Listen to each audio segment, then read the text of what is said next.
And we're live. Hold on. Let me do my computer. Y'all all up in crazy background, right? I don't feel like going against the wall. Anyway, greetings and welcome back once again.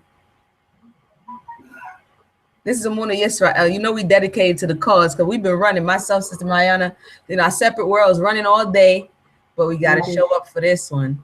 You know, we had to push it back 30 minutes, so please accept our apologies for our tardiness, but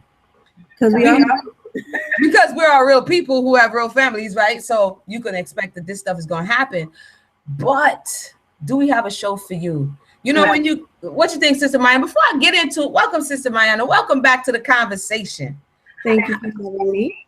Yeah, you know, it's like a you know, there's certain people who, when you want to have certain conversations, you know you got to call them because it's going to be lit. Well, Sister Mayanah is that type of sister where you know it's going to be lit when you have certain conversations. And right about now, we're going to dive into it. This is part 2, and I'm letting you know from the gate, we're going to have to split this one in half. Because like I was telling Sister Mayanah, there's so many juicy parts in this. I don't even want to skip over this. You know what I'm saying? If we could give man leads, woman follows that many segments, and we could for sure, you know what I'm saying, slow down at this part. Because, like I said, what's her name? Maxine Williams? I think we're Maxine Williams. Yeah, Maxine Williams. That's who wrote this part. And it's black woman and the struggle for liberation. And she says so many interesting things in this portion. But before I get to that point, we had some concerns and questions from our previous interview. So I don't want to be remiss in not addressing the way, but hold on, let me make sure I don't get any feedback. Give me 1 second.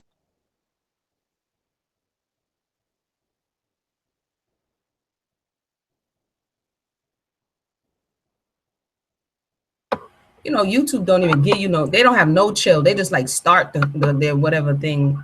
Anywho, yeah, they don't even give you a chance to press play. But y'all know when I'm a little tired, I get a little bit, you know, unorthodox, so please bear with me. This is one of those days. Okay, Brian Glover, shout out to yourself. Brian watches me also on Brother Philippe Matthew's show, so shout out to Brother Philippe. We have a show coming up next week. Going to be very interesting. Brother Brian asked this. He said he sent it to my Facebook, and he's also put it here. I said that's no problem, but he said the video was informative. He did appreciate it. However, he has some questions and concerns about the video.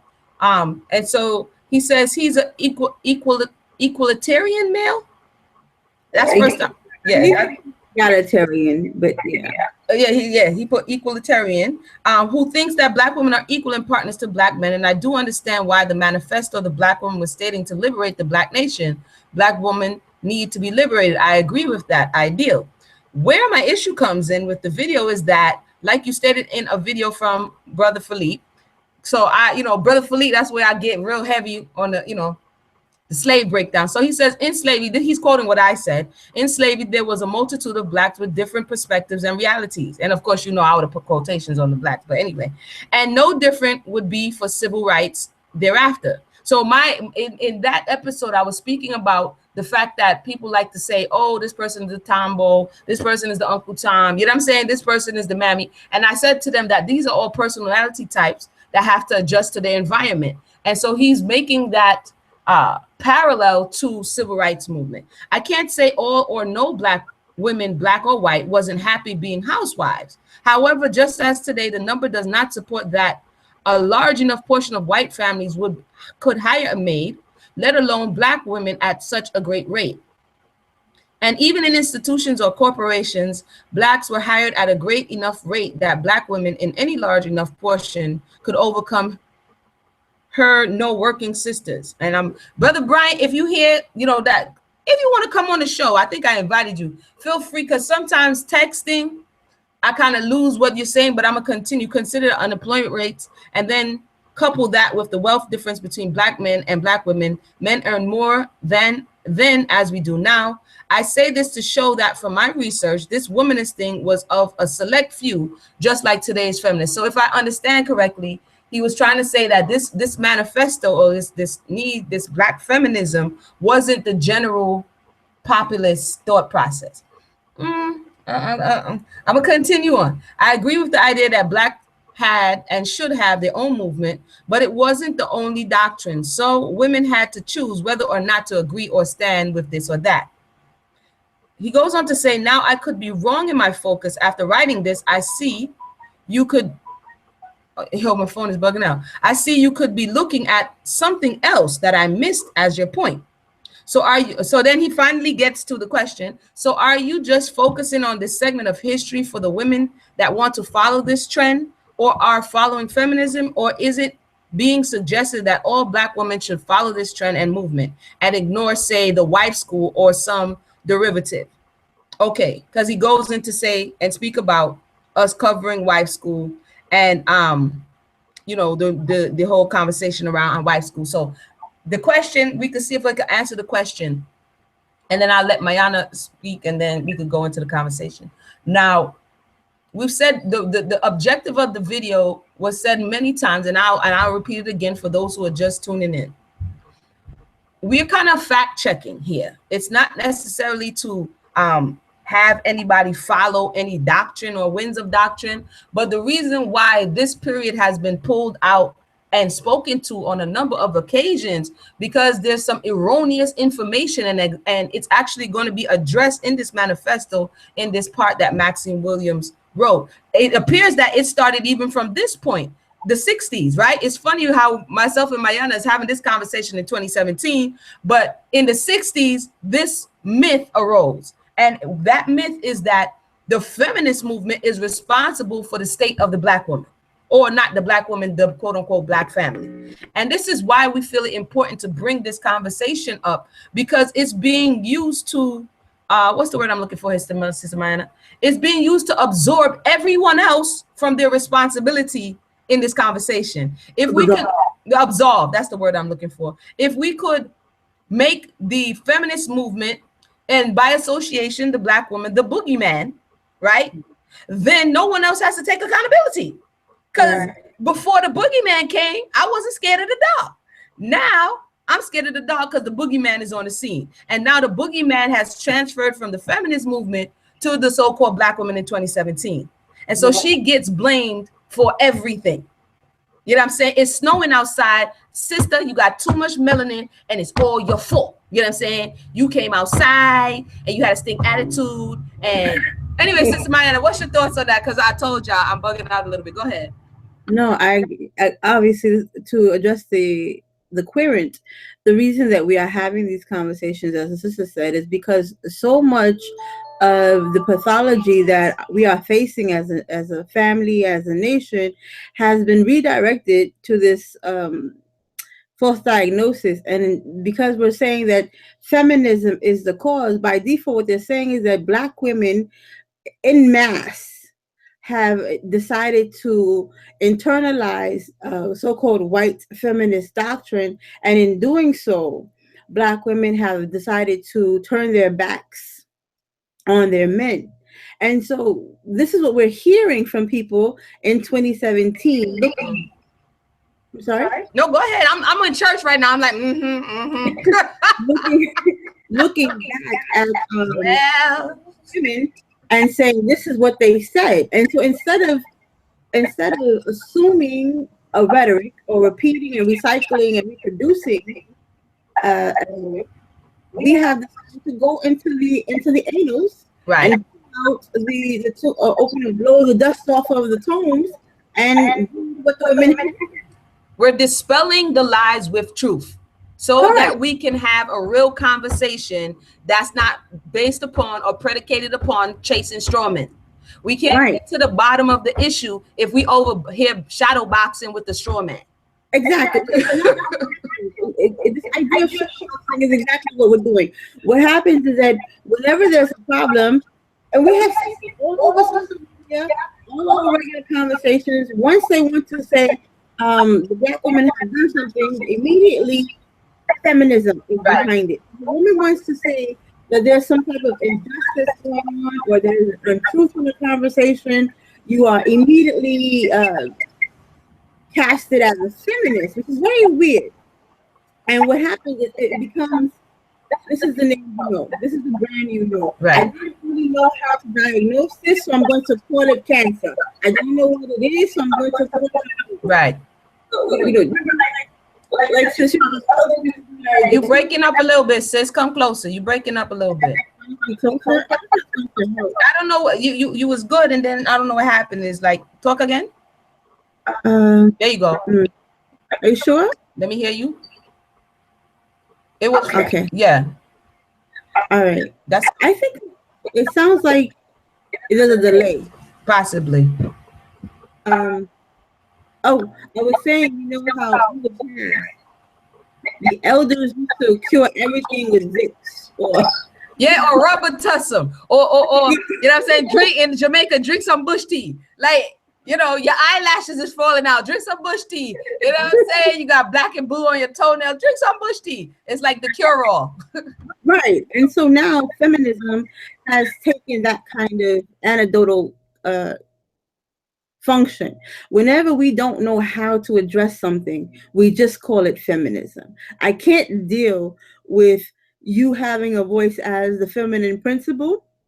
I'm going to say that the reason you're speaking up now is because of this period in time that was problematic for so-called white people, and you just picked up this bad habit from hanging out with bad company. You know, it's like you were hanging out with the bad neighbor's child, and you're bringing their habits into our home, and that's what's happening. It is not because there was something wrong inside the home to begin with, but you brought this bad behavior from the neighbor's children, and that's how they treat most of the issues that we're talking about now. We've seen it. The brothers, no matter what we're talking about, the brothers go, yeah, feminism.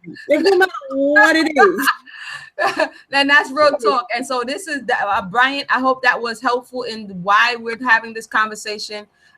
Because again, as the feminine principle, you hear, and as fact checkers, like Sister Mayanah, by her formal education is an anthropologist, and I'm just Emunah the researcher. You know what I'm saying? Like, I just dig off into stuff that just this don't sound correct. I do it with everything. So sometimes people think, oh, she's just coming at me. Look, I do it with everything. This conversation is brought to you by the C3 challenge, right? So this is not a joke. This is as much as I dig off into history, I take this approach with everything I do. Sister Mayanah, as you can see the stack of books behind her, she does the same thing. And this is why we do so many conversations together, because we bring facts to the table, not rhetoric and emotion. Emotion has its place, but when you're coming to the people, you need to come with sources. Correct. And by the way, the name of this book is The Guide to Better Bowel Care. Okay. So in case you're like, what is she flashing? C3, you know, you got to get in it. Anyway, let's get into this today.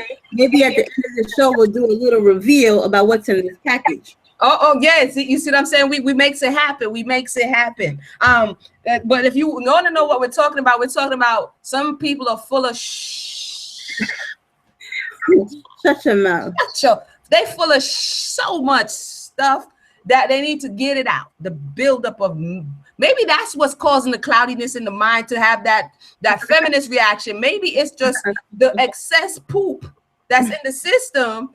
Real talk, that the toxemia is going on, and then you just be like, feminism, racism, white supremacy. Like, you just start, you know, anyway. It sounds like a Tourette reflex. I'm just messing with y'all tonight. But again, if you don't have the link, did I put the link in the box? The link that we are reading from, well, I can share my screen with you, so you can see that we're not making this stuff, because this is going to be so juicy that you need to see it, because we didn't write this, okay? This is the Feminist Manifesto. And again, what am I saying? Black Woman Manifesto. Black Woman Manifesto. So we get up in trouble talking about this ain't the feminine. My bad. Here, let's go to the Afro from the beginning. We've one day, I had told this story already, after a conversation and one of the encounters with that same vibe, we went to go look up something. I was having a conversation and I came across this. I'm like, yo, Sister Mayanah, we have to see this and we have to talk about it. And so this is how we found it. Somebody actually scanned this in. It's a pamphlet from the 70s, and it's the Black Women's Manifesto. And in it, last week we did the first portion. If you missed it, go check it out. And that was by Gail Lynch. So this week we're going to go to the first portion of Maxine Williams, because her portion is a little bit long. So we're going to go into Maxine Williams because Black women or so-called Black women and the struggle for liberation. She says so many things. And Mayanah, can you see my screen? It looks, yes, I can. All right, cool. All right, let me know if you guys can see it. Hold on one second. Are you on the YouTube portion to see if they can see it? The struggle for liberation. She says so many things. Mayanah, can you see my screen? On the YouTube side, I don't see your screen. Okay, on the YouTube side, you don't see my screen. I don't know why this thing be hating. Y'all don't see my screen? I don't even see anyone in live chat yet, but they said 3 people are watching. No one is. Yeah. Okay, present to everyone. How about this? Let me know if you see it over there now. I have to press play to see. It looks. Yes, I can. All right, cool. No, that was me. That was me. That was me telling you earlier. Are you on the YouTube portion to see if they can see it? Yeah, I'm checking the YouTube portion. She says so many things. Mayanah, can you see my screen? Yeah, please excuse the technical difficulties. Can you see it now? I'm watching the feedback over there now. I lowered the volume so you don't hear the feedback, but I'm not up to that part yet. All right. If y'all can't see my screen, then I'm just going to release it and you could just see us reading. If you would like to look up the Black Woman Manifesto, we are currently on page 9. I was trying to, sometimes YouTube bugs out with the whole screen share thing, but I'm going to read a portion and then Sister Mayanah can read a portion or I can read a portion and then we have the discussion, however you want to do it. It's all good with me. And again, I'm telling you guys, please excuse me when tiredness comes on me. You know what I'm saying? Yeah, you already know. Let's get it. Let's get it. It says, in the early part of the 60s, social scientists became more and more interested in the family structure of quote unquote Blacks. Unemployment and so-called crime among these so-called Blacks was increasing, and some of these quote unquote scientists decided that the problems of the quote Black community were caused by the family pattern among these same Black people. Since Blacks were deviated from the quote unquote norm, more female heads of households, higher unemployment, more school dropouts, these pseudoscientists claimed that the way to solve these problems was to build up a more stable Black family in accord with the American patriarchal pattern. So she starts off by saying the 60s, these scientists, they're like these Negroes, I don't know what's going on with them, you know, and they began to look into, right now she's gonna tell you the report, and you can actually check out this report. I read the report. You can check out the report and see what she's references. She says in 1965, the US government published a booklet entitled The Negro Family, The Case for National Action. The author was the US Department of Labor, stated, in essence, the Negro community has been forced. Let me say this part slow, Sister Mayanah. In essence, this is the US Department of Labor. I'm going to go ahead and take a stab in the dark that this may be the same descendants of the slave masters, but, you know, I'll just let this go. I'm going to take a stab in the dark. In essence, the Negro community has been forced into a matriarchal structure, which, because it is so out of line with the rest of the American society, seriously retards the progress of the group as a whole, end quote, from the U.S. Department of Labor in 1965. According to this theory, she calls it a theory, the institution of slavery led to a breakdown in the Black family and the development of the so-called matriarchy in which the Black woman was dominant. This matriarchal structure was held responsible in turn for contributing to the emasculation. Does this sound familiar, Sister Mayanah? Of the Black man. In other words, as these people would have it, the oppression of the Black people was partly caused by the chief victims of this oppression, Black women. Before I go on, I mean, that was like 2 loaded paragraphs. Was it? I told you we can't even go fast on this one because I don't even want to skip. No. Have we heard this right there? Have we heard this before? Are we hearing this now? Right now, you'll find that I probably could pull up a feminist post right now on Facebook talking about this very thing. That's right. So the government, and I think it's called the Monahan report, isn't it, Sister Mayanah? The Monahan report. Correct. Okay, so if usually we do all the legwork for you, but today, you know, these melanated women are kind of tired. So, you know what I'm saying? Just keep it real.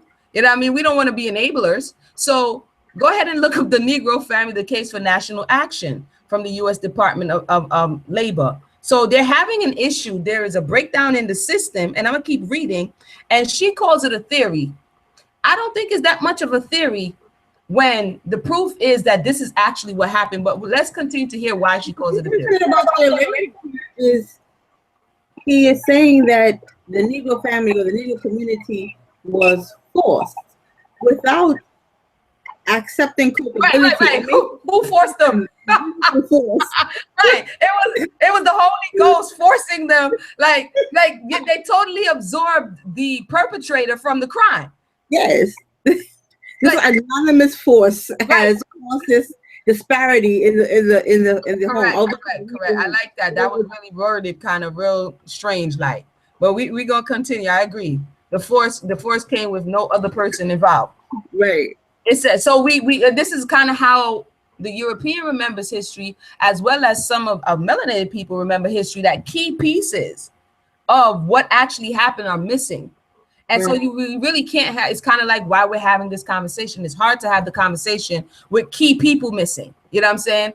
And so let's continue. It says the myth of the Black matriarchy, she calls it a myth, has had widespread influence and is even widely believed in the Black community today. Full stop. Never forget Jamaican. Full stop.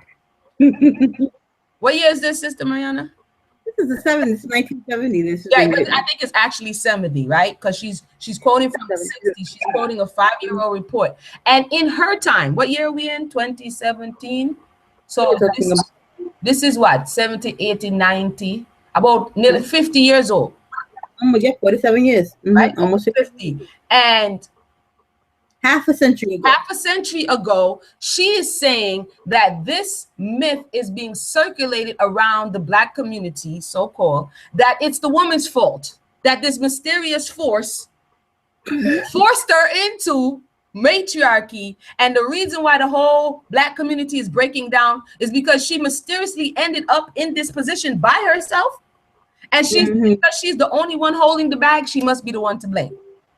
Right. And and 50 years ago, half a century ago, she's reflecting back on this state and saying this sounds absurd. Okay.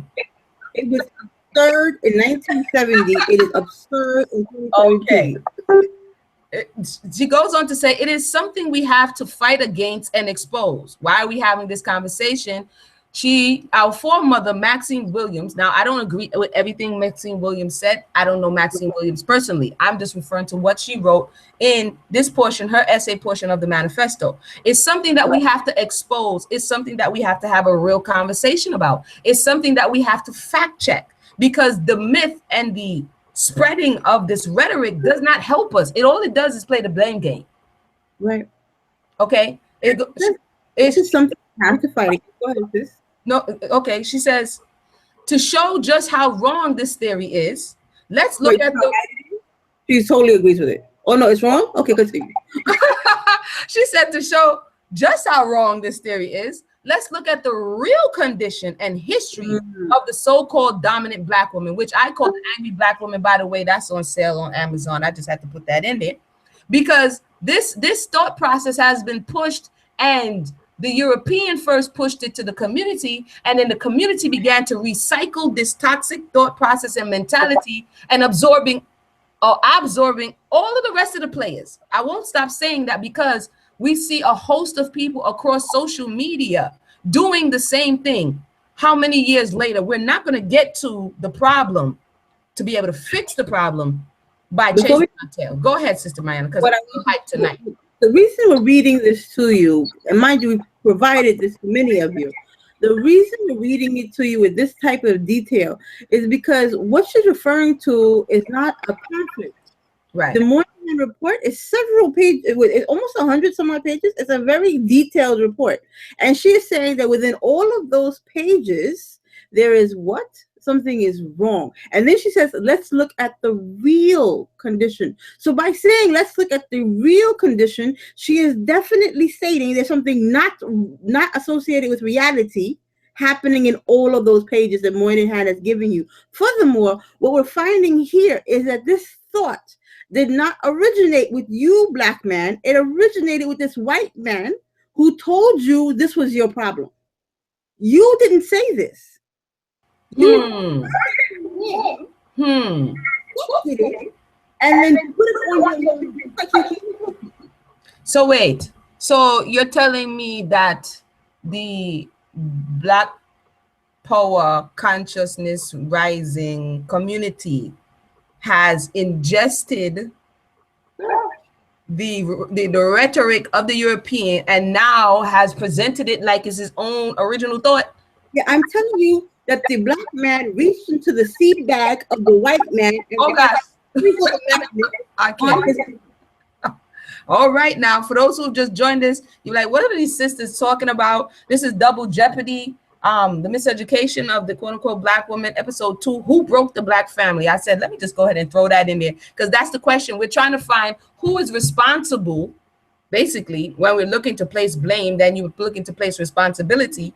Who is responsible for the breaking of the quote unquote black family? And many people say feminism. Well, I've heard it like a lot of times. And many other people say, well, the black woman. And so Maxine Waters in 1970 is like, wait, hold up. How did she do it all by her onesie? So she navigated the ship. She brought herself over to the Americas. And then she flung herself into slavery. And then she beat herself, impregnated herself. And then abandoned the black man who was doing And then abandoned the black man who wasn't there the whole time that she was doing all of this all by her onesie. Right. That's exactly what happened, apparently. Apparently, that's what happened. But we're going to continue. We're going to continue. I'm going to calm down, y'all, because we're having a little fun with you. Yeah, well, I'm having a little fun. I'm a little turned up tonight. I'm a little tired. So, you know, we're working it out. Under slavery, this is where she goes back to, if anybody doesn't know, that's another one of my Jeezys. Hashtag Love Project. Under slavery, once arriving on American soil, that she, no, I'm not going to be, I'm stop being facetious. Emunah, stop it. Just stop it. Read. Under slavery, once arriving on American soil, the African social order of these so-called black people were broken down. Tribes were separated and shipped to different plantations. Slaves underwent a process of desocialization and had to adopt a new culture and language. Black men greatly outnumbered black women. That is truth. That is true, originally. If you understand slavery, you understand that they took more men. Because the thought was during the height of it, I can just get another man cheaper. So it wasn't about procreating. That only came with the abolition of the slave trade. Before that point, they brought black men between the young teenagers to 30. They didn't want anybody over there because they wanted workhorses. And they brought, if the woman was older or younger, they wouldn't bring her. So that is, you know, so you could check that out. That's facts. So sociologist E.F. Frazier indicated in his book, The Negro Family in the U.S., note to self, read the book, that this, you read the book, there we go, that this probably led to, quote, numerous cases of sex relations between Negro slaves and indentured white women. That is also something that was interesting that was happening. Look at the anti-miscegenation laws in the early, I have a book on that, the invention of white people. And so you will see that once again, this conversation what she's having is historical. You can't moonwalk your way through this. You have to go, and it's not about emotions, it's about facts. The marriage rate between black men and white women became so high that interracial marriages were banned. Okay. Prior to this time, black men were encouraged to marry white women in order to enrich the slave master's plantation with more human labor. In the beginning of slavery in the Americas, it was not about black and white. I know for some of us that's hard to believe. You understand what I'm saying? But it's the truth. It was not about simply because you were quote unquote black. It was about economic exploitation, just like it is when they went to factories all around the world. It's about economic exploitation. But when it became that the ruling class was outnumbered by the labor force, they had to put certain what is it called, mechanisms in place, social mechanisms in place to make sure that the working class would not rise. But again, another story for another day. The black man in some instances was unable to select a mate of his choice. However, in contrast, the black woman had little choice in the selection of her mate. Living in a patriarchal society, she became a mere breeding instrument. But my only issue with her is that she got to give me some dates. You know what I'm saying? Because it has like all these little subsections, but I'm going to continue. Just as black men were chained and branded under slavery, so were black women. Sister Mayanah, I'm going to finish this line because what she's saying is something that has to be echoed in today's time, because a lot of times the men, when they speak, not all, but a good amount, they act as though they were there all by themselves. And so she makes it a point to say, just as black men were chained and branded under slavery, so were the black women, because the thought today is, well, I could just leave you. And she's like, well, what? I've been here with you the whole time. But she became invisible to a certain degree. And now he thinks, you know, it was only woe is him. Lying nude on the slave ship, some women gave birth to children in the scorching hot sun. I think there she was just, you know, trying to get you to understand that not only scorching hot sun, they had menses on themselves, diarrhea, feces, putrid, throw up, everything they were laying in. But here's one thing. A lot of the women were not as chained as the men. A lot of times women and children were in their own section, but they weren't as chained as the men were, because a lot of times they were afraid of the men and insurrection. Sister Maya, what are your thoughts so far while we read this last paragraph on this section? Another reason why the women would not have been chained is because the women needed to be accessed easily and quickly for sexual transmission of men before they did not want to trouble themselves with locking and unlocking, cuffing and uncuffing their women were exploited sexually before they ever landed on the shore. That is also a correction. That they were picked. They were picked by the shipmates. Agreed. And so here, to adjust the sound. I wonder if I lower the volume. I don't know why all of a sudden you're going in and out a little bit. I'm going to see if adjusting the volume helps. Okay, I don't hear it. Do you hear it? No, it's better now. It's better. Yeah. Go ahead. What we see is that during the time, what she's describing here is that there wasn't always an equity of there more women than men. There was a time when there were more men of our melanin composition, and what they had was access to low class or poor white women. So they used to have this, and they called them marriages. These were, again, on the pamphlet, this is in quotes because they were obviously not recognized institutions of marriage. They were pairings that allowed for them to create new labor. These children were not children that had any kinds of rights or liberties. They were children that became labor. And so this is what this was. And so black men used to have access to these women. And this is a thought. This is another thing. This is another understanding that the idea of interracial liberty and the man wanting to go back out and reclaim their right to this foreign flesh. This is because this is not something that was unknown to them. This comes from slavery. This does not come from the continent. This does not come from you. Oh, I am so liberal. I am so kumbaya. I love all people. This is a thought that was introduced to you in slavery. And this is not something that we are telling you. This is not something that this woman is making up. She's telling you sources. E.F. Frazier is not a melanated person. When you look at the myth, the myth of the Negro past, I wanted to show it to you. The myth of the Negro past also indicates these things. Oh, I have so many books. Okay. But these are verifiable facts. And so what she's illustrating here is, once again, all of these things that you think are intuitive, all of these things that you believe you made up all by your onesies, that you are this brilliant entity, that you are smarter than your ancestors or smarter than your past. She's telling you this thought doesn't even belong to you. This thought came from someone else and was given to you. And what you did, which when I told you in the last episode that bell hooks told you that in order for you to successfully demonstrate this type of insecurity about the woman having any kind of self-actualization or her being of any real value to you, you have to first accept what the European has told you about yourself. You have to first accept, she said, fully accept or accept wholesale the mythologies that have been told to you. So unless you internalize your own oppression, there's absolutely no way you would be reproducing and recycling this toxic idea. Internalize depression. I don't know how to emphasize that enough.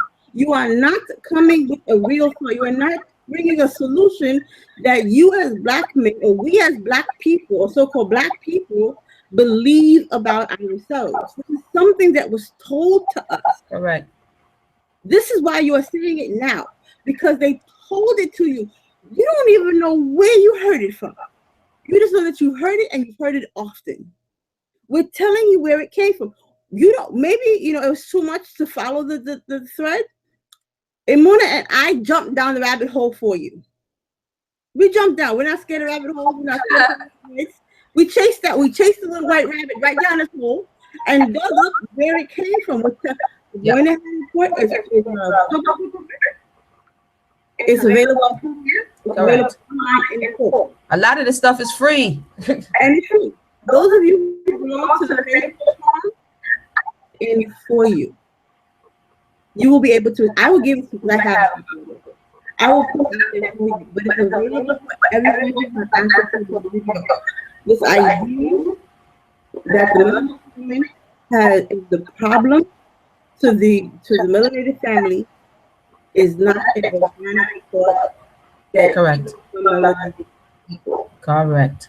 And we gonna keep going because that's the truth. Where we cannot, people keep saying that this is the answer. We did a video. We had to do a video on Monday because now we have a new conversation that domestic discipline and beating and allowing your husband to spank you as a child now is the answer. And like she's saying, boy, this is not even the source. So how can you now have these prosthetic answers and you have not even accurately identified what the issue is? And like Sister Mayanah is saying, we saw that, like Maxine Williams said earlier, a lot of this information was given to you. You know what I'm saying? And now all you're doing is pushing it back out. So we have to really take stock of ourselves and our mind and our mentality. If your mate, if your counterpart, the person who, how did you begin to think that your struggle wasn't as bad as her struggle and you are better than her?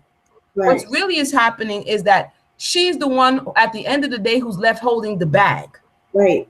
That's all it really is. She's holding the bag. So the last part, it's like what they said, possession is 9/10 of the law. So therefore, because she, no matter what someone else chose to do, the large majority of the time, she holds the baby. Right. She in slavery and in the book, Incidents in the Life of a Slave Girl, it was a dirty, lowly thing. Even in captivity, for the woman to leave her child. Yes, you're getting beaten. Yes, you're getting raped. Yes, you got to go from sunup to sunup, but you better not leave your child. And so her mother, her grandmother castigated her. She looked down upon her because she was like, I can't take this anymore. And her grandma's like, it don't matter. You still can't leave your child. So with all of that pressure that the melanated man said, you know what? I'm out. You know what? I'm going to run off. You know what? I'm going north.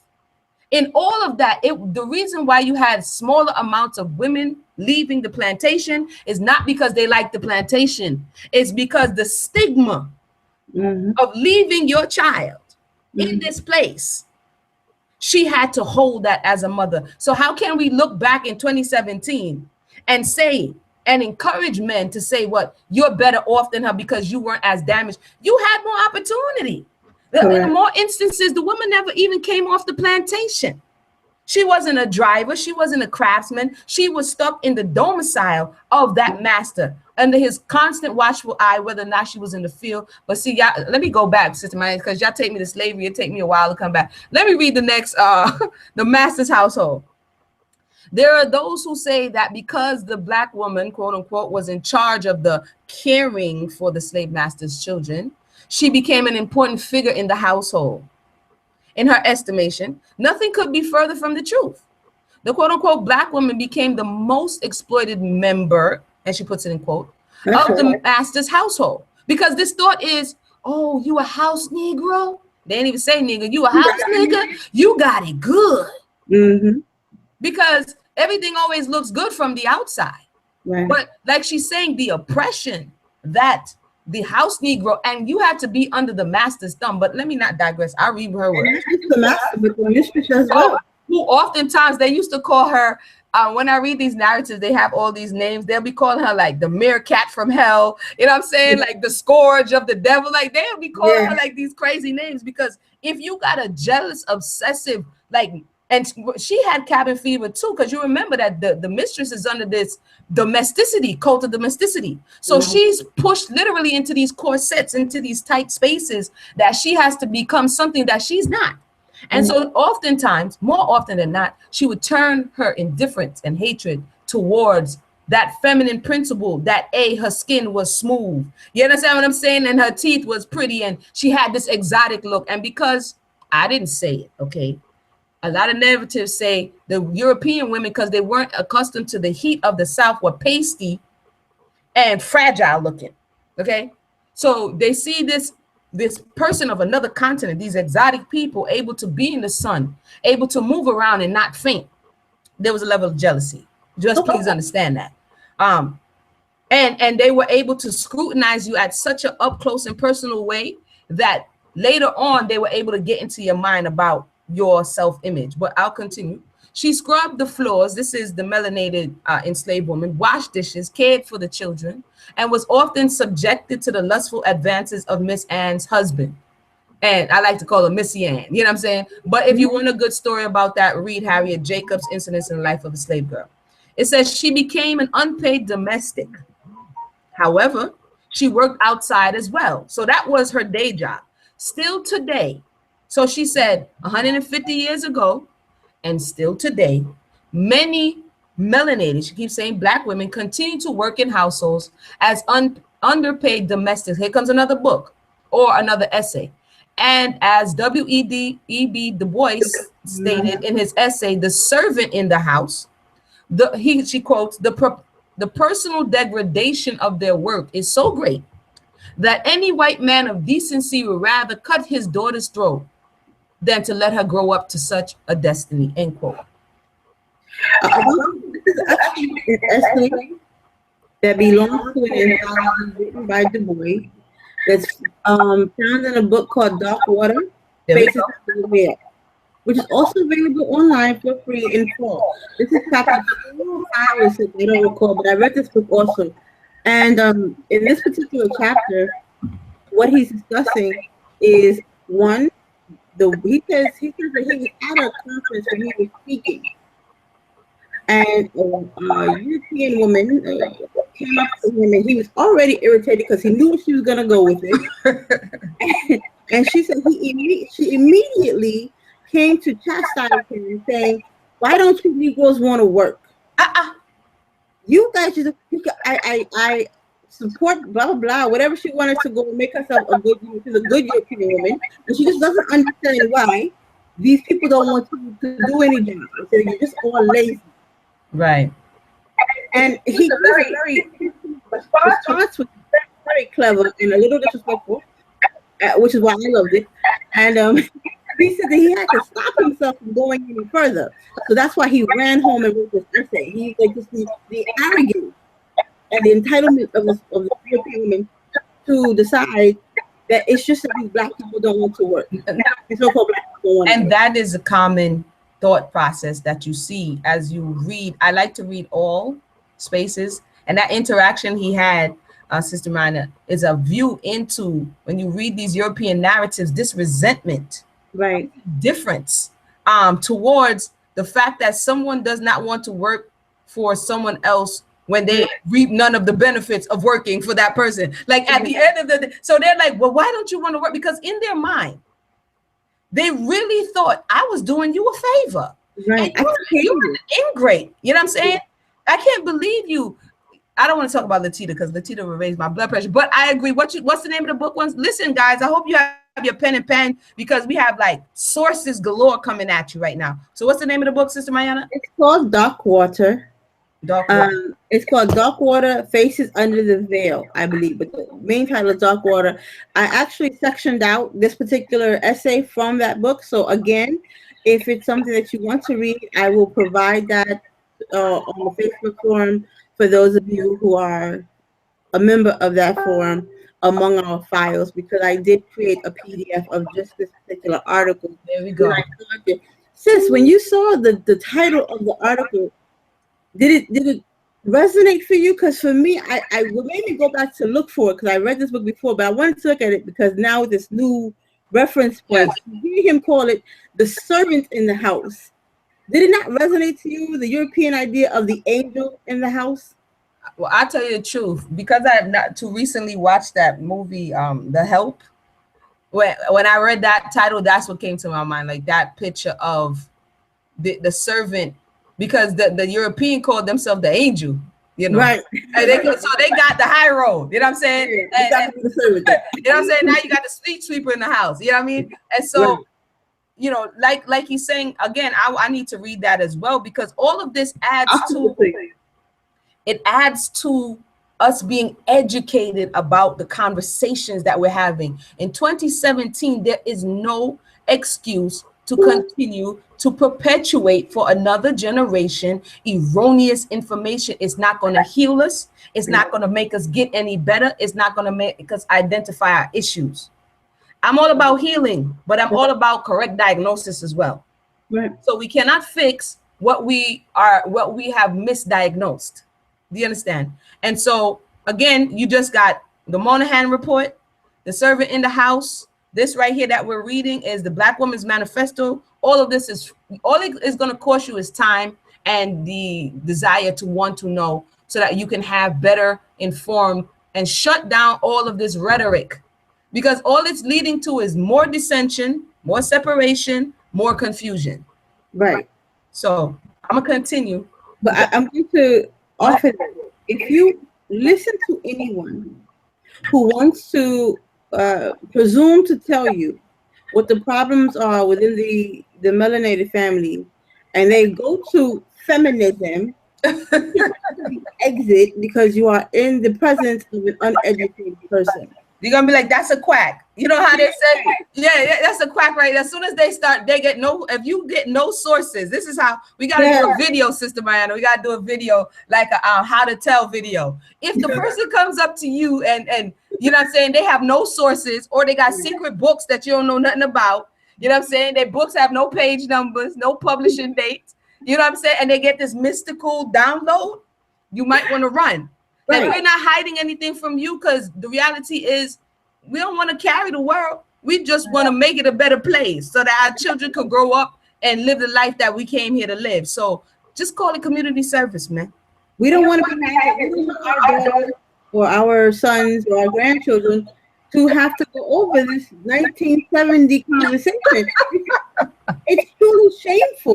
Yeah. That we have to echo a problem that was identified in 1970. What are we doing with the new generation? We're still having the same conversation. Do we not have enough shame? Right. Moving past. Right. Now we haven't moved. We haven't. We're not past it, because again, the ego, and I'm going to read on, the ego wants to say it's not me. It's like when I run up on the children, I say, who did this? The first thing out their mouth, it's not me. You don't even remember if it was you. The first thing, it's like automatic. So we have to get out of that lower consciousness, the automatic, it's not me. Think about it. If it's you, claim it. If it's not you, don't claim it. Right. If you know something about it, share it. If you don't know anything about it, listen. Right. Yeah, listen. Right. Close your mouth because you don't know it. You be like, you know what? I don't know anything about that. Right.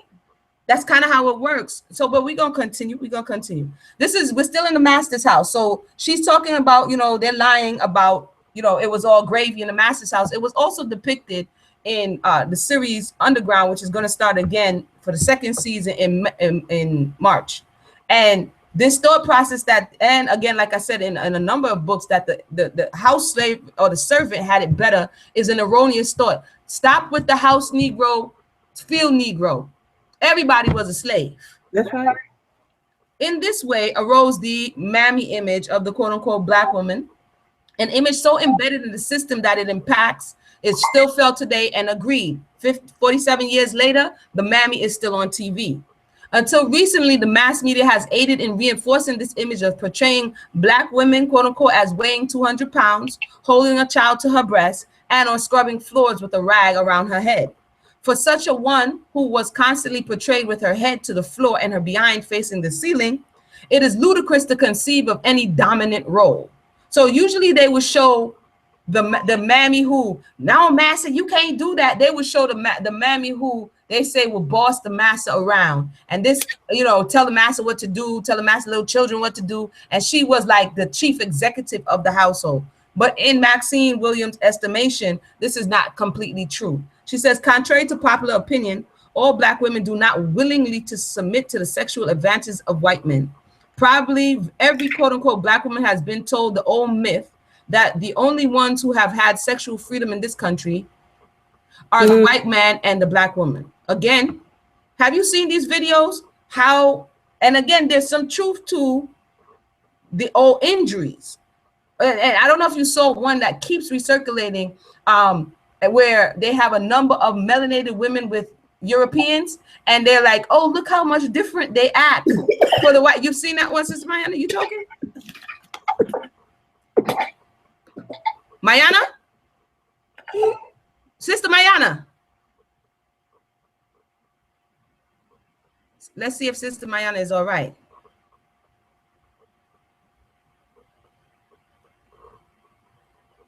Are you okay? Are you okay?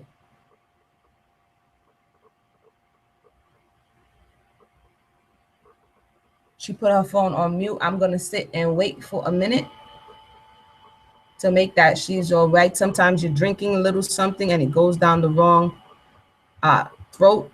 I know you only have one throat, but it goes down the wrong passage.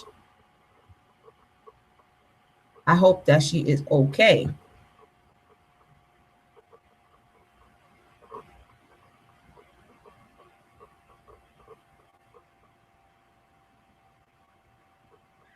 I'm okay. Girl, you have me scared. I'm like, somebody call 911. Sister Mayanah over there choking on water. You good? Okay, she says she okay. You know, you gotta like Harlem pull up for everything and be like, hold on, sis, you good? You good? Yeah, Say, that's what I said. Sometimes the water goes down and it goes down the windpipe as opposed to the proper space, and it chokes you up. Now you had me scared for a second there, and I'm saying I was about to have to call somebody. You good? No, you know. You just have to keep it properly. But I didn't do it on the air. Now you good. You good. You good. You good. You good. I just want to make sure you good. Okay. All right. All right, people, breathe easy. Wipe your brow. Sister Mayanah is back. She's good. So we're gonna continue. She says, contrary to popular belief or opinion, all Black women do not willingly submit to sexual advances of white men. Probably every quote-unquote Black woman has been told the old myth that only ones who had sexual freedom in this country are the white man and the Black woman. Again, this thought process is still perpetuated up until this day. But in many instances, even physical force has been used to compel quote-unquote Black women to submit. Frazier gives a case in his book where a quote-unquote Black woman who refused the sexual advances of a white man was subdued and held to the ground by the quote-unquote Black man while the master stood there whipping her. And again, you will see scenes like this. If you denied the overseer, sometimes they would get the Black men. Sometimes they would try to get the husbands to whip you or other melanated men to whip you. Again, all of this damaged the psyche greatly. And in the man, you know, sometimes when we see things that we have no control over or we don't understand, we have to make up theories. So I think to a certain degree, not all, but many melanated men had to tell themselves something for them to carry on. It's like when I was watching, not watching, I was reading, hold on one second. I was reading a book, and oftentimes when this child got sold off, the family would have to tell themselves, some would tell themselves that the person is dead. This would allow them to continue on without being hindered with the thought of continually pining after that individual. So in this particular book, the man had brothers, and when his brothers got sold off, he told himself that the brothers were dead. And so later on, as he grew up and he, I think he left slavery and he went north, he was working in a hotel, and a man came up to him and he was like, yo, I know somebody who looks just like you. And when he began to talk and have the conversation, he told him about somebody else he met in another part of the country. Long story short, the man began to inquire of him about the person who he knew, and it come to find out it was his brother.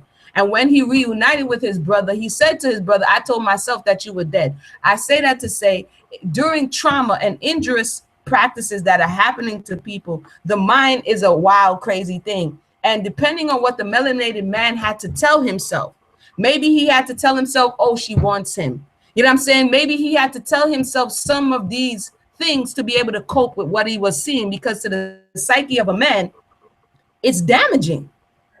You know what I'm saying? It's really, really damaging to see your wife, your daughter, your mother, your cousin being violated, and all of your natural instincts to protect and to cover that person, that feminine principle, is stripped from you, because now it's either your life or hers. What did you tell yourself, melanated man? That's my question to you today.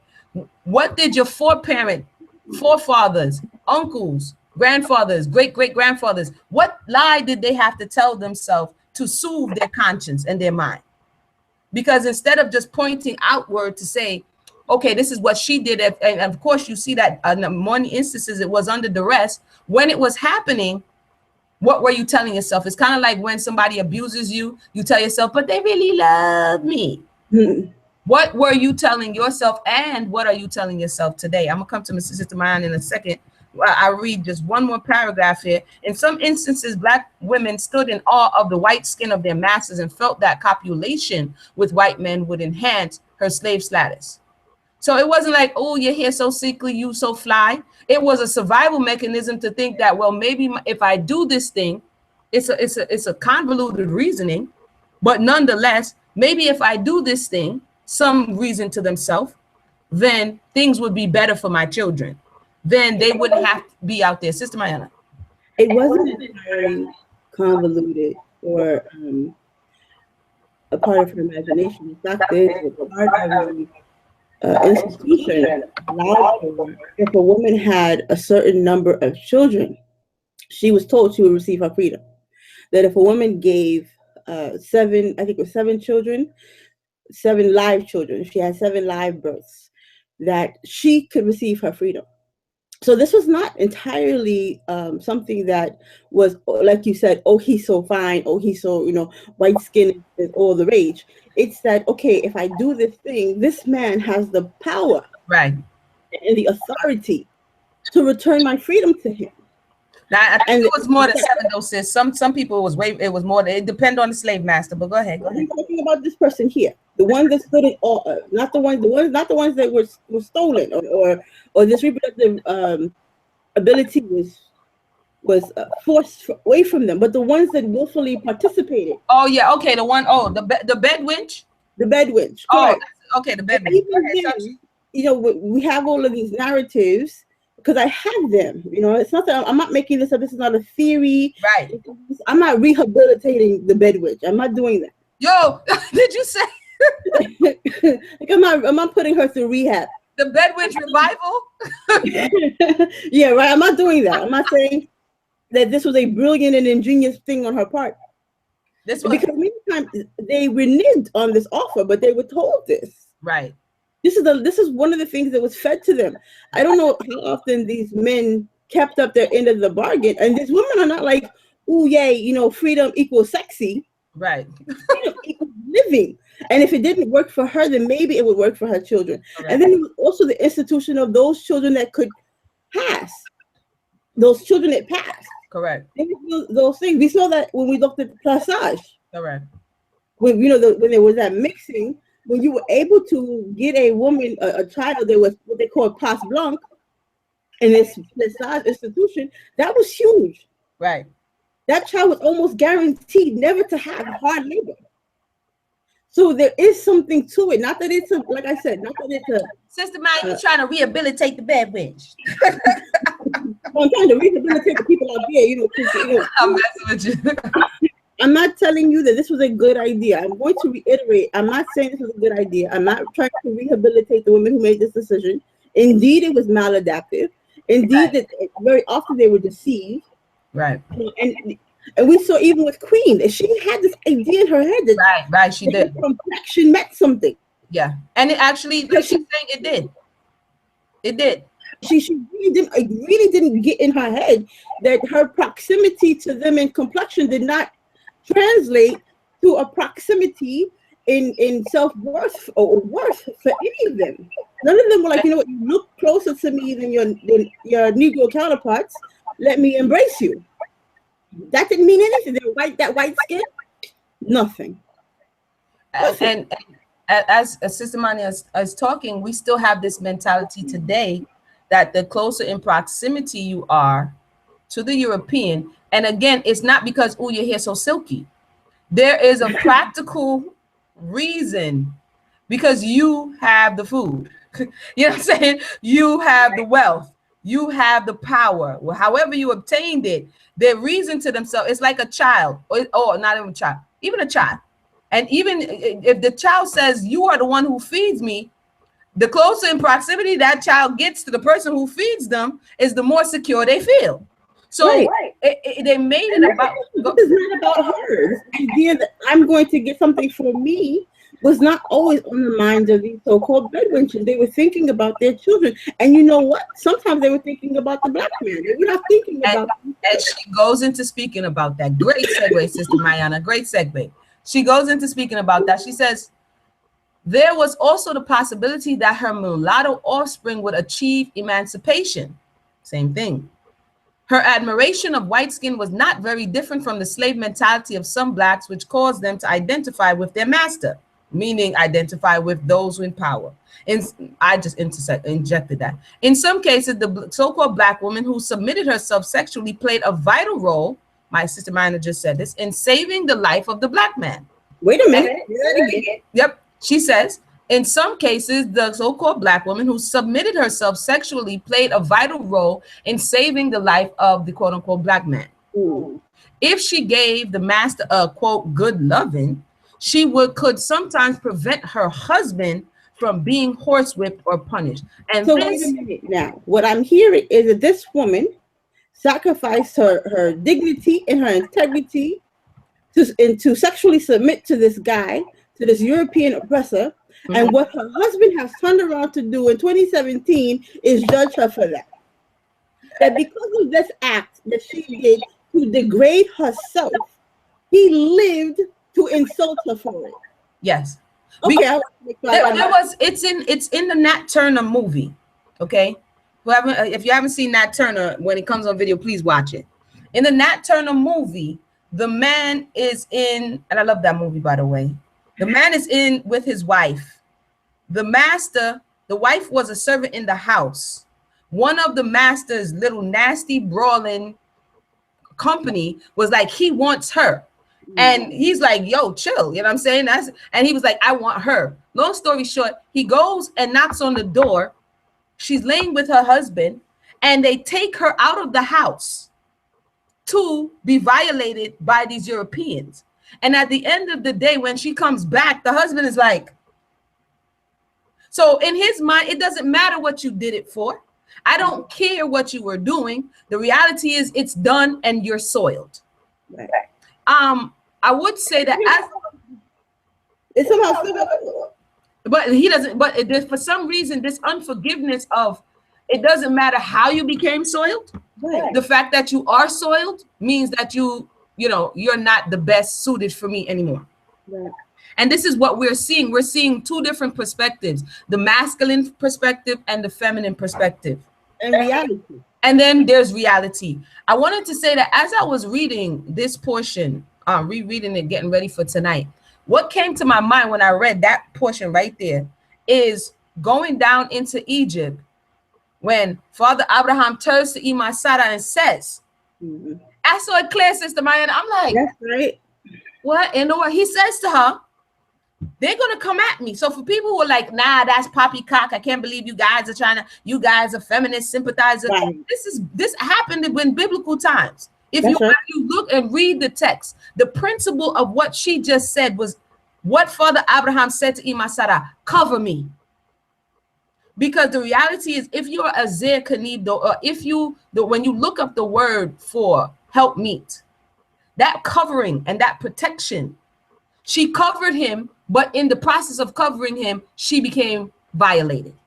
In the case of Emunah, she was not violated because the hand of the Most High stopped that from happening. However, in this instance, when the melanated woman went to go cover him, she became violated. And he became, although he was violated, he wasn't violated to the degree that she was violated. And like you said, he is still resentful. And how can we begin to have this conversation? Just by being truthful. Right. And if you think that this was an isolated incident and this is something that Abi Abraham alone did, understand this. His son goes on to do the exact same thing to Rivka. Yeah. I'm gonna need you. It was Abimelech. He said it's Abimelech, right? Yeah, that's not my. The same thing. He asked the same question. Cover me. Yep. Cover me. And so we see that the feminine principle. I don't know if you remember. Then I'm gonna go to emancipation. I think we're gonna think it at emancipation. Like I said, this one has some juicy. You can, yes. Before I go there, if you remember, and it was a wild scene. Everybody, who hasn't seen New Jack City, right? Oh, when Nino Brown is at this funeral and these other drug dealers run up on Nino, what does he do? He takes a little child in his arms. Yes. And he runs with this little child as a bulletproof vest. And I believe it was a little girl, if I'm mistaken. Please, anybody who's seen Nino Brown, New Jack City, please remind me if that was a little girl in his arms. He used a little feminine principle to cover him. So if we want to have a real conversation, no blame, no scapegoating, to get to the core of the matter, we have to, it's either blame the European or blame the melanated Black woman. There's more that happened in this space. But Sister Mayanah, go ahead for the sake of time. For those who just joined us, we are reading from the Black Women Manifesto. Maybe I should just go ahead and put the link in the box. But you know what, guys? You guys are on the internet. Come on now, man. A few tippy tappies and that thing will come up. So if anybody is able to do few tippy tappies and pull up this link, I don't. We're not magicians, guys. I mean, people, we're not magicians. We don't have special access. Yeah, it's like, ooh, yeah. Good evening, sis. What's going on? Sister Adiyahu says, "What a new perspective you've given me concerning the ancestors." Yes, this is and like Sister Mayanah says, we don't have there's some sites, I'm not going to front, we have to pay for. If you want to get at research, I'd be drooling over some of them sites because because they lock you out, like that hard body research. You know what I'm saying? So people think this stuff is free. Some of it is, but some is not because time is money. You know what I'm saying? So they say. And because I still do lectures at the university, I still have access. Yeah, Mayanah got some access. But Emunah, I'd be like, dang, I'd be like, let me put in my old college. They don't be trying to give it to me. They want me to cough up the ducats. You know what I mean? But when you get into those spaces, which is some of the places we have to go sometimes to pull out some of this information. So this stuff we're telling you, the Moynihan Report, 1965, you put that in, it comes up, share it in the box. The Black Women Manifesto, I think Duke University is the one that we actually initially got it from. Yeah, it's Duke, right? So just go ahead and put it in. It will come up. You can put it in the box and share it. So this is how we're going to not just depend on 1 or 2 or 3 people to do all the research and spoon feed it to us. If you're interested enough, go get it. Now you got to dig. We're giving our books will gladly confirm for you that ever so often they'll see Mayanah will give you slower response than usual because I'm up at somebody's university library, because it's, you know, and I have to tell them to do that. Right. But the work is important, and as Emunah said, probably in agreement, because we tend not to air these grievances on the air. But the fact is that a lot of the people that speak with us or view us expect us to do the work, and they want everything for free. And in a lot of ways, we don't mind, because, you know, we are doing the research anyway, so we don't mind sharing with you quite liberally and generously. But, you know, sometimes it ain't free, because this internet ain't free, these lights ain't free, and if we ain't have Facebook, you wouldn't be getting none of this. No Instagram, no Facebook. So the time and energy and effort, and I'm a mother. Sister Mayanah's a mother. Her daughter is older. You know what I'm saying? So my boys are not. Our boys are not, right? So she takes care. So the point of the matter is, like, this is like the side work. And so when we do create things like the soulcenter.com, the-souls-center.com, where a lot of energy, time and effort has gone into putting together some of the things that if you just went and read it, you wouldn't have to ask again. It's like, do your required reading. I'm not trying to be funny, but the truth is we have to start stepping it up. Right. Do your required reading. You know what I'm saying? If you get information and you're very interested in it, if you don't like, you know, try a book on tape, try whatever the case may be, bring something to the conversation so that we can broaden the scope, because we don't know everything. You know what I'm saying? But go ahead, Sister Mayanah. Emancipation. The myth that is being perpetrated in the Black community, and I'm going to say Black, but you understand this is a quoted term, perpetrated in the Black community, states that somehow the Black woman has managed to escape much of the oppression of slavery. All avenues of opportunity were open to her. Well, this is highly interesting, since in 1870, when the 15th Amendment guaranteed citizens the right to vote, this right did not apply to the Black woman. During Reconstruction, those Blacks who served as justices of the peace and superintendents of education and in municipal and state government were all men. Although the Reconstruction period was far from being an era of, quote, Black rule, end quote, it is estimated that thousands of Black men used their votes to help keep the Republicans in power. The Black women remained on the outside. We want to stop at that. Continue. Let's rock on, because that's very interesting. So when you had the opportunity, she wasn't around. I think that's what I got from that.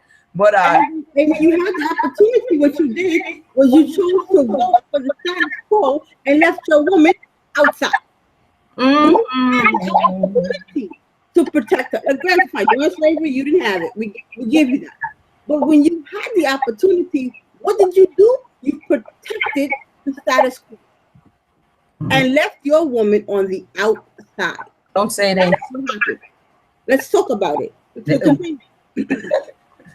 The sister says, to be sure, the Black man had a difficult time. See, she's not insensitive to what was going on. She says, to be sure, the Black man had a difficult time exercising his right to vote. Mobs of whites waited for him at the voting booth. That still happened in 2017. Many were threatened with the loss of jobs and subjected to the terror of Klan elements. The political activity for the Black man was relatively ephemeral, but while it lasted, many offices for the first time were occupied by them. Those loose ties established between Black men and women during slavery were in many cases dissolved after emancipation. Doesn't that sound backwards? Once you were emancipated, you would think that our bonds would strengthen. But the sister says they dissolved after emancipation. In order to test their freedom, some Black men who remained with their wives began flogging them. Nah, Sister Mayanah. Again, what, domestic discipline maybe? No. what we see here is that the black man decided to test their freedom. They were going to what? Imitate the slave master. The oppressor. Yes, imitate the slave master, because that was his only reference of power. Look at this, and it's still even today. How many times have I said that when black men here, we're talking about the brothers. We're talking about my point of reference here is the Hebrew community. When we see that the brothers here, you have authority over your woman. Our brothers are not going to Abraham, son of Terah. They're going to Abraham Lincoln because that's their closest reference of authority. Mm-hmm. They're not going to our ancestors. They're going to the oppressor and saying that's what authority looks like. Why? Because when they hear authority, they hear the police department. When they hear authority, they think the government. Right. When they hear authority, they hear Abraham Lincoln, because that's their frame of reference. Patty Roller. So when we have authority, who do they emulate? Them. So she said in the 1860s to show, and this is information that's available. I don't mean to cut you, Sister Mayanah. I think I was watching a documentary of sorts, and it spoke about the Freedmen's Bureau. The Freedmen's Bureau. Yes. Right? In the Freedmen's Bureau, a lot of they stepped in after slavery because they supposedly helped a lot of people find their lost loved ones. You know what I'm saying? They tried to put it together, a banking system. And one of the things that they said that there was an increase in domestic violence. That's right. And they would when they started saying the woman was running to the European, they began to run because now the woman who's no longer property of the master, and now you're in a space where your counterpart is doing this, not all, but there are cases of it. Now she begins to run back to the only thing that she knew to run back to, which is this Freedmen's Bureau. And there's a Freedmen's Bureau project actually online where you can help them transcribe old letters. You can look that up. It's old script, so the letters look all wild. I tried it. I'm like, what in the world? But you can help them because they have hundreds and hundreds of letters from that time. And what they're trying to do is transcribe it so that they can put it on the computer. I say all that to say verifiable facts. I'm sorry, Mayanah. Go ahead, Tumshi. I had to put that in there. Freedmen's Bureau. Put a pin in that one. And keep going, Sister Mayanah. So we said to be sure. Okay, so I'll find my place. I'm sorry. Yeah, the flogging. Okay, so as far as the end. Okay. So previously, this was a practice reserved only for the white master. See, we were predicting our ancestors' writing. In the latter part of the 1860s and early 70s, female heads of household began to crop up. Nah, you said the 70s, like the feminism 70s? Yeah, you know, because that's what happened. Because we're going to call, and this is where I like to say, are we going to examine this in terms of causation, correlation, or imagination? All right, let's talk about what's really going on here. So what's happening here? You see where this idea of female head of household is connected? She's not putting it way up at 100 years later. 100 years before.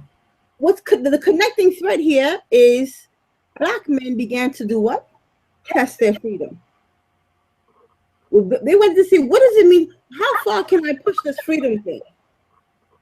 And then what happens after that? Domestic abuse. What happens after that? Female heads of household. Because when the black man starts to think, let me test my freedom. Because 1865 is the Civil War and the so-called Emancipation Proclamation. So you're talking about a 5-year period. But I just wanted to say, before that point, there was a number of melanated women who were in this pseudo-matriarchal system because a lot of times you either had abroad marriages, which means that the husband, if he was even a husband, because he wasn't like oftentimes, the male counterpart lived on another plantation and he would only visit you on Saturday night. Okay. Or you would be his job to take care of her. It was the slave master's job to take care of her. Right, exactly. So this thought process of welfare and things of this nature, it's not new. So he didn't have to take care of the children. He didn't really have to worry about discipline.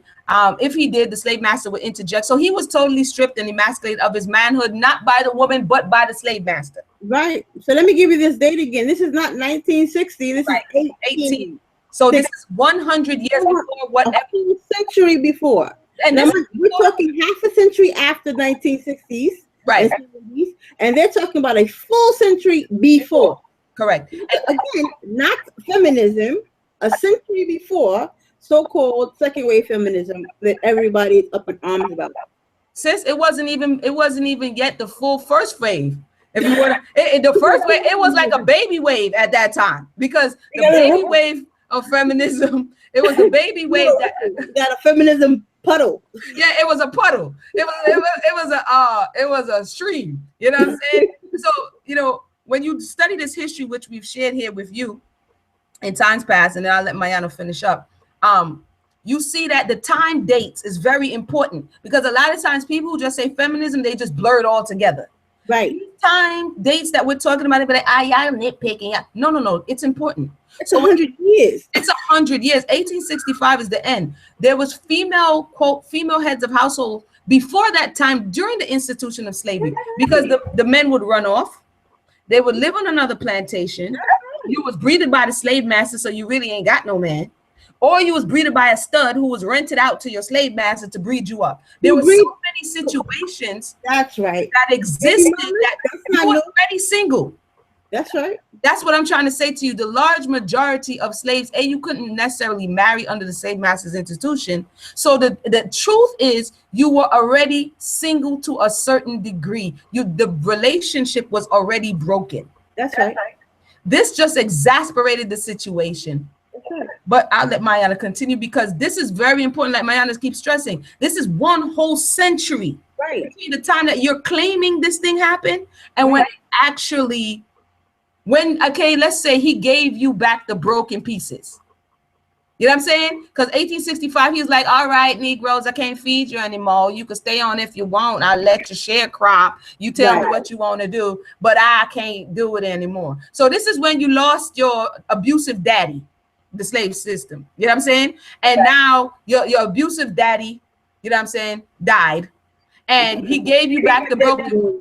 Yeah, the peculiar institution killed over, you know what I'm saying? And he gave you back the broken pieces of what was yourself. So let's pick up the story. I'm going to continue. You breaking up. Before I do, I'm going to repeat the piece that we've said before. Go ahead. The first way, I think it works when you put your mic on mute. Okay, let me put it on mute. Go ahead. I was saying that one of the things that we were talking about was the fact that feminism happened in waves. And in this period here of the 1860s and 1870s, which is the proto and first wave feminism, Black women were not allowed in it. So this idea, Black women just hopped on these waves of feminism because they wanted to be free of the Black man, that they were literally precluded. Precluded means you can't even get into it. You are excluded before you can be included. You're precluded. That's what that word means. And this period of time, because this is what we were talking about before, about the cult of domesticity, which also by nature excluded Black women, and the cult of true womanhood. You weren't even allowed to be identified as a real woman during these waves. So this right here, the period she's talking about, where there's this eroding of a family idea, for us has happened even before then. And that's important, especially if you're going to continue to contribute to a mythology, a falsehood, alternative facts from an alternative reality, that the erosion of the family happened because of white feminism, or so-called white feminism. You have to put it down. Like this, I know it's a fun toy to play with, but you really have to put it down. It's made of lead. It has lead paint on it, made in China. Don't touch it. I have to talk to you like I talk to my boys. Don't touch that. It's dirty. Okay, so to continue. We are at the 1870s, right? So female heads of household began to crop up. Black men who held jobs as skilled craftsmen, carpenters, etc., were being driven out of these occupations since the Republicans no longer needed them, no longer needed the Black vote after 1876. The, quote, welfare, end quote, of Blacks was placed in Southern hands. Black men were found it very difficult to obtain jobs, and in some instances found employment only as strikebreakers. Black men who were made to feel, quote, less of a man, end quote, in a racist, oppressive system, turned toward Black women and began to blame them for the position they occupied. Now, understand the brilliance of this. So, what the Moynihan Report and other types of thought did was it said, don't blame us, blame your woman. We're the ones locking you out of opportunity. We're the ones oppressing you. But what you're going to do is blame your woman. What you said was, okay. And in 2017, you are still doing it on your Facebook post, in your Twitter, in your Instagram, on your whatever opportunity you can say, feminism. You said, Master said it's your fault. It is your fault, even now. Wait, Sister Maya, I think you got to just read that last sentence again for me, because that one read like, you know what I'm saying, like it read like candy drops from the sky. Read that last one again. Was it manna? Was it really manna from heaven? Okay, let's do it. Yeah, black men. Yeah, go ahead. Quote unquote black men. Quote unquote black men who were made to feel less of a man, end quote, in a racist, oppressive system. Turned toward Black women and began to blame them for the position they occupy. Now, we only have one more paragraph on this one here, because it's 11. So yeah, so we gotta tell you we're gonna have to break this one in two parts. So we coming on. This is very sweet right here. This is the sweet part of the conversation, because this is the crux of the matter. This is what we have been saying, that, like Sister Mayanah just illustrated, everybody's playing past the buck, and because she's the last in line and she got whole in the bag and there's no one else for her to blame, then now you demonize her whole existence, right, in order to make yourself feel like, okay, it's not me. Because if you go up against him, you feel powerless to go up against him. So the only other person you can dominate and subjugate is her and the children. And tell us we're lying. That's what I want someone to do. I want someone to please say that we are lying. Say that the first person you don't blame is the woman. Say that has not been historically true, whether or not you're melanated or not. Say that the responsibility does not always seem to some kind of mysteriously way fall on her head. Tell me I'm lying. Let's take a look at history and see if this is not true, Sister Mayanah, because if it continues in this way, we cannot progress. Who is going to take responsibility for what they are responsible for? Because if we take it all the way back, and I'm going to let Sister Mayanah come and do the last paragraph, and she read so beautifully. Thank you so much. But I keep interjecting because this joint got me turned up.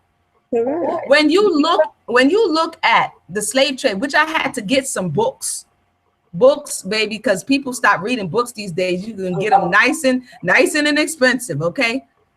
And when you look at the history of West Africa, and another one of these falsehoods that's helping to perpetuate this narrative, it was male chiefs. Because when you talk about before the system was broke, that's on this side of the water. Before the system was broke, when all of your social structure was in place, and mostly you had a level of a patriarchal system where you had the king, depending on what culture you were in, and then you had the king's counselors. The large majority of those were masculine principles. So if you want to talk about whose hands was this in to transfer the power and authority, it was a lot of the male leaders on the continent who took their neighbors, their enemies, and I know we don't like to hear this, but it is the truth, who took the peoples that they captured in war for reasons of expansion or whatever. They transferred the power, the masculine energy power of the melanated individuals on the continent. They transferred it wholesale to the European.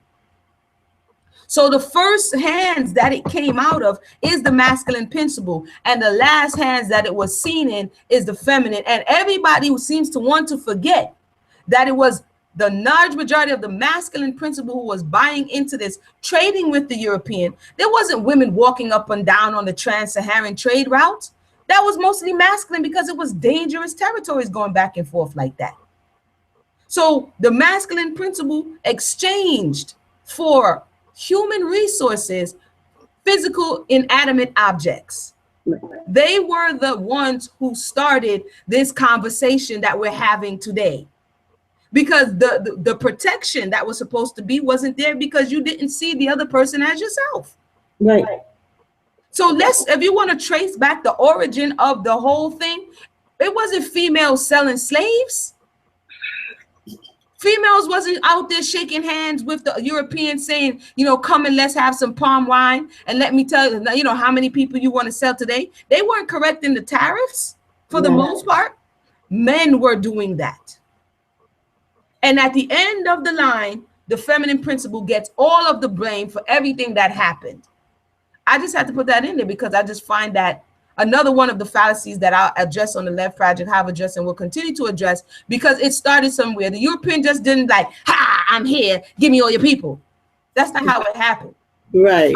He didn't come with the big net like from the movies. It's like, aha, you're with me. It didn't happen like that. It was negotiations. It was conversations. It was people agreeing to go into contract to sell their neighbors, their enemies, their friends, whoever they could, or for whatever reasons they wanted to.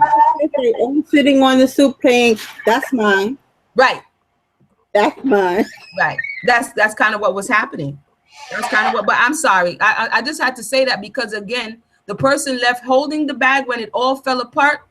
You know what I'm saying? There was somebody else that everybody seems to want to forget about and just look at, oh yeah, you look at, you messed up the whole generation. And if no one speaks up, I'm not covering all the ratchetness that's going on. You know what I'm saying? But there are a lot of righteous women that if it wasn't for them, we wouldn't be here. You try planting a seed in turbulent times. Try growing a seed in turbulent times. Try protecting a seed in toxic, turbulent times. Try being a mother who has to provide even if you don't have support. Right. And then tell me, if you tell the person to stand on one leg and then everybody points and says she's wobbling, she's standing on one leg. It wasn't meant to be done alone. Right. And now, today, the option is, well, you didn't serve me. So the question is, maybe I'm asking this question: who betrayed who? Maybe that's the question I'm asking. Is this a reaction? Is her response to you a reaction, or is she the cause? You know what I'm saying? Or is she just responding to what you have given her? Because the earth responds to what you plant, doesn't it? I'm just saying, Sister Mayanah, you know, I'll let you rock out on this last paragraph because I just have a lot of questions. Masculine principles, I'm sending love to you guys, but you know, the computer is overflowing with this mentality. And my question is, if you got back rotten seeds, well, what did you plant? Right. Right. There's always this thought that, you know, where's all the cabbage when you know you planted? You planted corn, but you're looking for cabbage. Yeah. You didn't plant cabbage. You had cabbage. You know what I'm saying? You planted something else. I guess. You planted. But go ahead, Sister Maya. This last paragraph, and I think it's emancipation, and then we'll wrap it up. Y'all guys will have to join us next week for the free labor market. Very interesting. Go ahead, Sister Maya. It's free in quotes. Yes, because it ain't free. That's right. Go ahead, sis. So our final paragraph for this segment reads: the Black woman, in some cases, I need you to mention it again, sis. Oh, yeah, hold on. Let me do it. Our apologies, everyone. The Black woman, in some cases, left to herself with children to feed, also went looking for employment. Many went to work in the house in the white man's kitchen. Du Bois, in the same essay mentioned earlier, The Servant in the House, gives a vivid portrayal of the exploitation of domestic workers. He speaks of the personal degradation of their work, the fact that they are still, in some instances, made to enter and exit by the side door. that they are referred to by their first names, paid extremely low wages, and subjected to the sexual exploitation of the quote master, end quote. All of this proves that because the black woman worked, it did not make her more quote independent, end quote, than the white woman. Rather, she became more subject to the brutal exploitation of capitalism as black, as worker, and as woman. That is the end of that paragraph. So I could see how 2 paragraphs ago she said the melanated man was indifferent in his space for being, blackballed, for lack of a better word, from these crafts. They got a little hype for a second, like Reconstruction, like yeah, and then the European was like, "Psych your mind," and then like some people actually did get the 40 acres. They actually took. We have to understand history. They actually took the land from the slave masters and redistributed it to melanated people. And after that, shortly thereafter, when a Lincoln was assassinated, if I'm not mistaken, they came back, the next president, I can't remember his name, they came back and was like, oh, psych your mind. You know what I'm saying? Because yeah, psych your mind, and they took it all back, right? And so when you go on to have this conversation, Reconstruction, they're like, yeah, equal rights and justice, psych your mind, we was just playing. So now that she has to go out and get a job, even if it's at Burger King, he looking at her like, you think you better than me. Right. You see that today. You see the man. Oh, and I have to the head shake, even though as academics we don't actually do this. But since this is a stereotype of black women for some reason, there's the independent black woman nonsense. And why? Because they're employed. And this thought, again, gets reproduced not by the oppressor, because we decide, listen, oppressor man, we got your back. We will do it ourselves. Right. So now brothers are telling us that because we have gone to work, we have decided that we are independent. Meanwhile, the sister telling you that she did not receive independence for doing this. This was because she received food. Because you know what? Our children have this really bad habit of wanting to eat. I don't know what's up with that. I don't know. Like she refused. Yeah, you're gonna tell me that he blackball you and everybody's supposed to sit here eating lit sandwiches, and then the last dish, and cabbage water, and then she says, you know what? I'll go out and work. Oh, you think you're better than me? So we have to look at the fact that all of this is happening in exile. So the things that the man needs to actually feel like a man have been taken away from him. Right, and so he has to admit that instead of looking for someone to blame, because she didn't take it away from you. Right. Like this is a snowball effect. What we cannot start here in the conversation. You cannot start in the 60s. I think that's, to sum it up for people who may be watching, like, what is the point? Why y'all talking? If you don't get anything, women, except for women not to teach. But look, if you don't get nothing from this conversation, please. If you find someone who wants to say, hey, sister, hey, brother, did you know? Say to the person, we cannot start the conversation in the middle of the book. That's right. This is the point of this conversation, because where you're starting at is not where the problem began. So I am not going to get an accurate depiction of what's actually happening starting here, brother. Right. This thought that the black woman, the so-called black woman, has gone on and pursued these avenues that we did this thing to be an adversary to your growth, or an adversary to you, or a competitor to you. And we remind you that this pamphlet, we're not seeking to be your competition. It's the first thought of this pamphlet, because, oh, what are these women trying to say? The sister tells you in the beginning, Gail Lynch tells you in the beginning, from the beginning, she tells you, we are not looking to be your competition. We are looking to be, what did she say? A citizen, a companion, and a complement to you. None of these are adversarial terms. When Sister Maxine starts to speak to you, she says that the melanated woman, even while being in the midst of oppression herself, thought of her children and thought of her husband, and allowed herself and subjected herself to humiliation if it meant he could possibly escape being horsewhipped or lynched or killed. She sacrificed her body for you.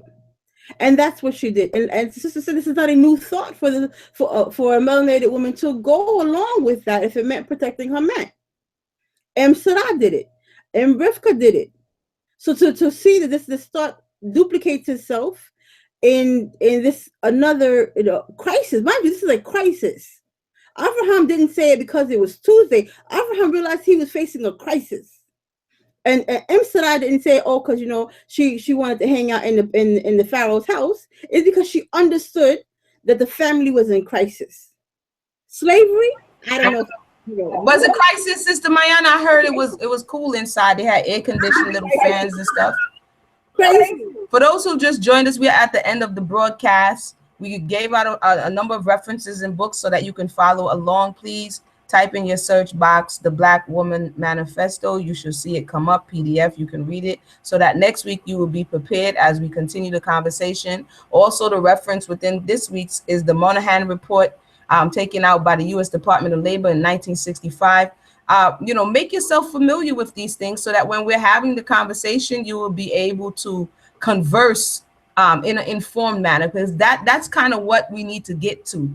We're so used to a leader knowing everything, and then the people just wowed by what this leader knows. And then if the leader no longer speaks, then the people are lost. See, that's a problematic paradigm right there. So we have to rise up ourselves to the point where that we can have these intelligible conversations. And it's not like somebody's just, and especially when you get into sources, like we don't even got no magic book back here. You know what I'm saying? Trying to wow you. When we're giving you the sources so that you can familiarize yourself with these thoughts so that we can have better informed conversations, because we realize it's not just those here. You impact those in your family, you impact those in your community, you impact those at your workplace. So this one seed, I can almost guarantee that you're going to hear this conversation come up. And next time it does come up, you will be better equipped to speak about it. You know what I'm saying? You will be better equipped to refer people to some information that they could possibly do or avail themselves of so that they can have a more informed conversation. So with that said, I was a little bit turned up, but you already know how it is. What's Sister Maya got going on in the back there?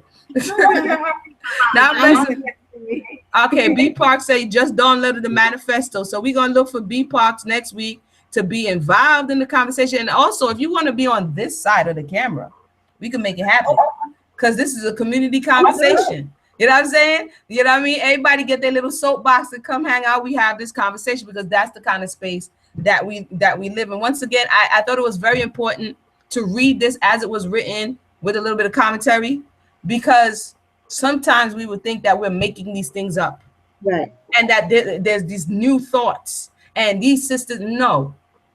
The men who are saying this, and women, I have to add, because I just heard women, the women are now taking on this. And I'm like, and you got that from, where? Now, we do have... I find it trouble. I think that when women do it, my concern rises, because it's like, they're talking about you, right? It's you. You are saying this narrative, right, about you. This doesn't benefit you, right, at all. They're saying they're locking you, boxing you into, and I can hear the critics saying, well, I'm not a feminist, they're not talking about me. Understand this. The moment you demonstrate an independent thought, by independent I mean a thought that doesn't conform with the thought they want you to have, you become a feminist. I'm sorry? No, I said you become a feminist. Right. You become a feminist. You have to consider yourself a feminist, but the people you are defending consider you a feminist. And you're like, but what I'm saying isn't feminist. I agree with you. So I'm going to need you to stop calling yourself or calling any kind of thought that gives an honest look at your contribution. Because we can't even, for example, we were talking very often. You hear us on Debate Talk for You, which is another forum that we speak on, or all of these other various platforms where we try to give an accurate what is actually in the scriptures about what our ancestresses did. That is considered a feminist thought, because what they want to do is protect the particular narrative. And the moment you say anything that doesn't agree with the idea that women had a particular imagination, you are presenting a feminist thought in their opinion, no matter what you say. And when you go and you say feminism, you adopt their definition of feminism, you, my darling, can't escape that label. So no matter how many times you wag your finger, you have to understand people are pointing at you. So we need to arm ourselves with information. We have to arm ourselves with knowledge, because as the sister said at the top of the segment, is that if you come with I feel, I think, I believe, you will be dismissed as being emotional. You have to be able to identify primary sources, empirical evidence, and say, listen, I can point to a document from 1870 that says this has nothing to do with feminism. I can point to a document in 1960 where this thought already existed. I am not introducing new information. But you need to be able to say that. Correct. You need to say that. And this is what we're trying to do. We're trying to arm you with information, not so that you can take up arms against our men. Of course not. No. Of course not. We were created to add to our men. But you cannot be a man when you have nothing going on. If you have no voice, no ideas, nothing to contribute, then you have left that man alone. Correct. And the first time they created Ellison, if something was not good, he created all these things talking about, oh, check, that's good, that's good, not good. The first thing that was not good, the only thing that was not good in all the creation was that man being alone. So what are you doing? Right. Repeating something that he said. You need to be able to parse the information and give him back something. That's your job. That's what you were designed to do. And you know what, Sister Mayanah, in my experience, oftentimes the masculine principle may not admit it, but if you gave back some information enough to make him think, and he's one that seeks truth, he will secretly go and search and secretly go, because even if that's what he needs to do, please do it, so that when another brother starts to say it, he could be like, nah, bruh, because you have to understand the influence that the woman has, and you don't want to influence him negatively. If he's in error and you share something with him, if he goes back and look it up and say, you know what, in his mind, you know what, I gotta go check that out. Because this is how we stop. Like, error doctrine is like disease. It's contagious. Right. People pass it on from one person to the next. And the only cure for errant doctrine is truth. That's right. So we're trying to get to the truth so we can get to the healing. You understand what I'm saying? For the names to us to spell some of these references. Okay, hold on. The Myth of the Negro Past. This is one of them. The other book, the one that the essay is referring to, is called Dark, D-A-R-K, Water, Faces Underneath the Veil, Under the Veil, and that's by Du Bois, and Du Bois is spelled D-U-B-O-I-S, Du Bois. Mm-hmm. It's a W-E-B Du Bois. W-E-B Du Bois. Also, this is a good book. Okay. You can find a lot of information about Africans in colonial Louisiana. See what I'm talking about? Mayanah, what you doing with all them readings? You know. Okay. Okay. Here we go. Look, Emunah's lazy. Mayanah got the book section today because I have to get up and go get mine. That's gonna be a whole thing. Next time over there, I'm not going to get up to get it, but there's also a book called, I was telling Emunah about it because Emunah had read to you the slave narratives. There's something called the maid narratives. Right, I looked it up. I gotta cop that one. Yes, I have PDFs for you, Emunah. You know how we share information. there is, when she talks about the experiences of the domestic servant, she said they have to go and pick up um, work, employment in these white kitchens. How the servants had to, what they endured, and the fact that these so-called these new types of masters still believe they had sexual access to the employed maid, and these narratives speak that way. I'm sorry. No, go ahead. Go ahead. So the maid narratives. It's what's really good about this particular volume is that the first half of it, it's called the maid narrative. The first half of it gives you the testimony of the maids. The latter half of it gives you the testimony of the white people they worked for. Awesome. It's amazing to hear them say things like, I didn't know she wasn't happy. Yeah. Okay, you gonna get me started, and it's 11:30. You gonna get me started. I said I was tired. It's past my bedtime, because when I would just say this, and then we'll close out. When you're talking about one of the major issues, which is race in this country, what Mayanah just said, as it relates to the maid narratives, is the conversation that Europeans and melanated people are having, not only in this country, in diaspora. Because, and I'm going to do a little theory real quick, like I always do. If you look at a domestic violence institution as it relates to parent and child domestic violence, the parent more often than not is oblivious of the effects of what they have done to the children. And so when you look at what the fact that melanated people were made to be that of children. So the European is like, I got to worry about bills. I got to worry about insurance. I got to worry about feeding you. I got to worry about clothing you. So in their mind, you weren't the totality of their world, as opposed to the child.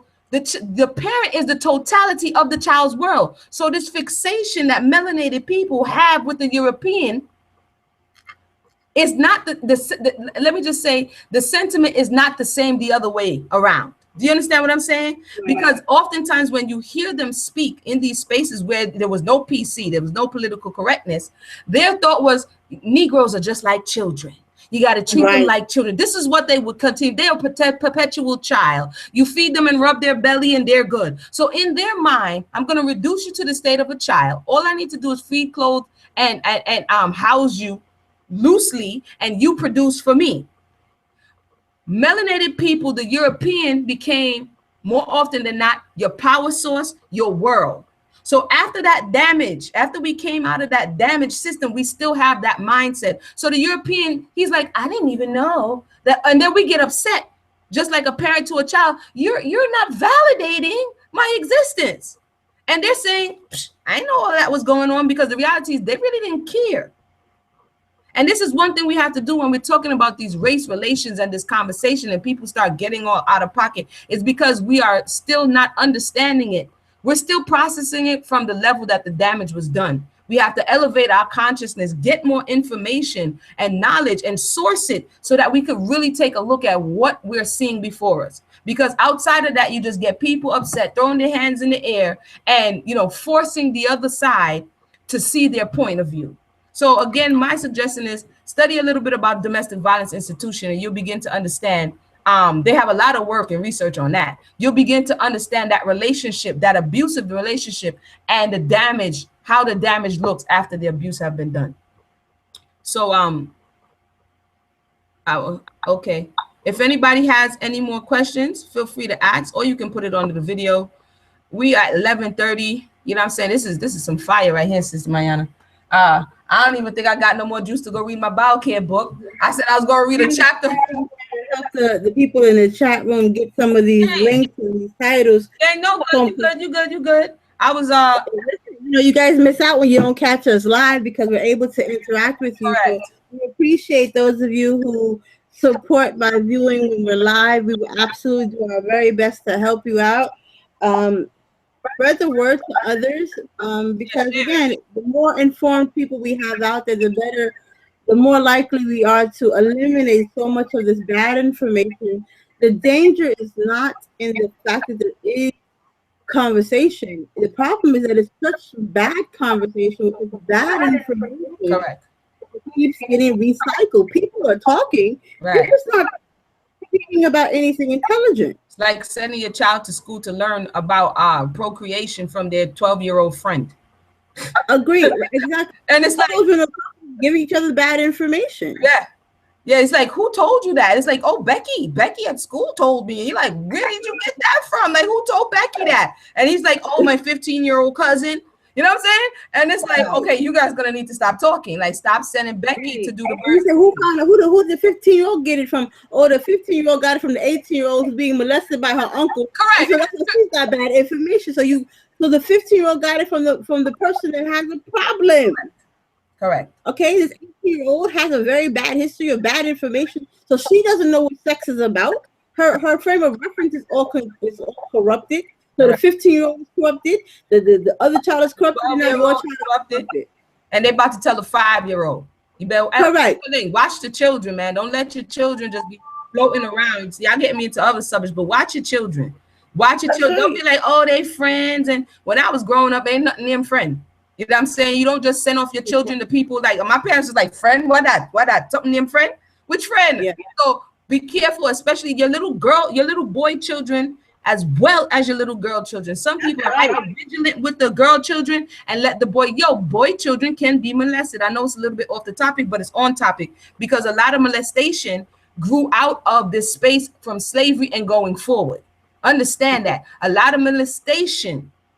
Right. Because and the domestic violence, what was the other thing that you have in domestic abuse situations? Molestation. So this molestation of the children from slave master to young girls and from other children. I read one narrative where they threw these like pre-teens in a room and forced them to copulate. Right. Understand this. So this perverted things that like people will say back in Africa. Where, like, why you put everything on the continent? Yo, Africa, really? Back in that, but here's the thing, Sister Mayanah. In certain cultures that were socially intact, if you had a deviant, that dude is catching it. Yeah. Do you understand that? These people, you couldn't just, because they understood that if you brought corruption onto our village, we'd all be jacked up. That's right. So they were quick to, if you did something wild, they'll strip you naked sometimes and run you around the village to let everybody know you did something deviant and nasty. You understand? Right. But when you came to America, all of these deviant type behaviors were encouraged because your very master was a sexual deviant. Correct. And so now he set you free with all of these sexual, and look, you don't have, like you said, little Johnny got molested by his uncle. Shh, don't say nothing. Just keep it quiet. Now you have a family of secrecy and you have a family of people telling you that you being violated is not something that you want to make a ruckus about. You don't got to tell everybody. Right. And this is what we are seeing up until today. So just the same way the man has lost the ability to govern with the feminine principle, his environment, we also have lost the ability to a certain degree to seek justice and to make sure that justice is meted out in our families. And so when you have people who feel like they've been gotten a raw deal, and then you're going to turn around and talk about you family building on what? On what? I'm sorry, I'm off topic. I'm going to let y'all roll out. Before we let them go, I want to go back to your thought. I know we have agreed that it's a little off topic, but I want to follow this kind of line of logic, and it goes back to what we're talking about a bit. When we talk about the fact you said to protect your sons as well as your daughters, right? Now, here's the logic behind that. The reason it was customary to bring the daughters inside, giving the daughters, we want to protect our daughters. Well, who are you protecting your daughters from? Somebody's son. Boys, correct. So if we're teaching our sons not to be deviants, you don't have to protect your daughter from deviance. Correct. All right, let's look at the logic here. We have to protect her virginity. From who? The deviant. So if your son is not a deviant, you don't have to worry about whether or not my daughter's a virgin, because we have no boys snatching up her virginity. Correct. But look, okay, like you mind your daughter, it's because we have to raise them both. But we have to raise. Okay, so now we weren't that off topic. Thank you, Mayanah, for bringing it back. It goes back to why the woman still holds the bag. Well, exactly what you just said. The deviant is the one who's violating you, but you are the one who have to hold the responsibility for being violated by the deviant. That's what Maxine Williams said. How do you become the perpetrator and the victim at the same time? Right. So this is the thought process that you let one out, but the one that you let out is only going to violate the one you're trying to protect. So it's only common sense, like you said, to rear them both. That's right. Because you're always going to have this imbalance because you're absorbing one of the responsibility of self-control. That's right. You're telling him it's okay not to be responsible. It's okay to violate people. And you're telling her it's not okay to be violated. Right. It doesn't work, people. Right. That's absolute lunacy. That's madness. And this is what, not only just melanated people, this is the concept. You know, they had those chastity belts in England. Like literally, yo, did you have like some sweaty crotch issue? Like, how did you have steel? You know what I'm saying? Like metal, like did you have chafing and yeast infections? Like what mind, Sister Mayanah, I'm gonna let you go. Because what mind came up with that? Like you have no self-control. You're gonna put a literal metal piece of armor on somebody. How does that person go to the bathroom? Right. Well, they put them in corsets and everything else. Like you said, homegirl was hungry. She was going. She had a bad attitude because she was hungry. She was hungry. And you got Mammy walking around with two bellies and she can't have one. She was mad. She wanted to eat something. Yo, and there was some okay, that's another day, because the cult of domesticity told them to eat 2 grapes, 1 grain of rice, you know what I'm saying, and a swallow of water. Like they were serious with this madness. Like you want to keep your fitness. It really happened. Like we're not making this up. Yes. Anyway, but maybe we'll talk about that pathology, that obsession with this almost dead look. Mayanah brought that up to me. You know, how they had these things of how to look half dead. And that was beauty for them. This paleness. So we have to be careful what standard we're measuring ourselves by. Yes. Yes. It's a lot. I know, guys. It's 11:30. I'm gonna let y'all rock out, man. It's a lot. You're talking about the boys will be boys. Yes, that's what we're talking about, B Parks. We're talking about that thought process right there that leads to every other issue. Boys will not be boys. Boys are supposed to grow to men. Boys are not supposed to be boys. Boys are supposed to be men in training. Because if they don't protect, you know what I'm saying? If they don't guard, if they don't provide, then she can't do what she does. What do I say? We're so busy worrying about emasculating our boys that we are infantilizing all of them. They get to say perpetual children because we're so scared of emasculating them. So we let them remain infants. We want to, it's not his fault. All the world is so mean to him. And you want to give them more lollipops. And because somebody must have put feminism on a lollipop, it's in everybody's mouth.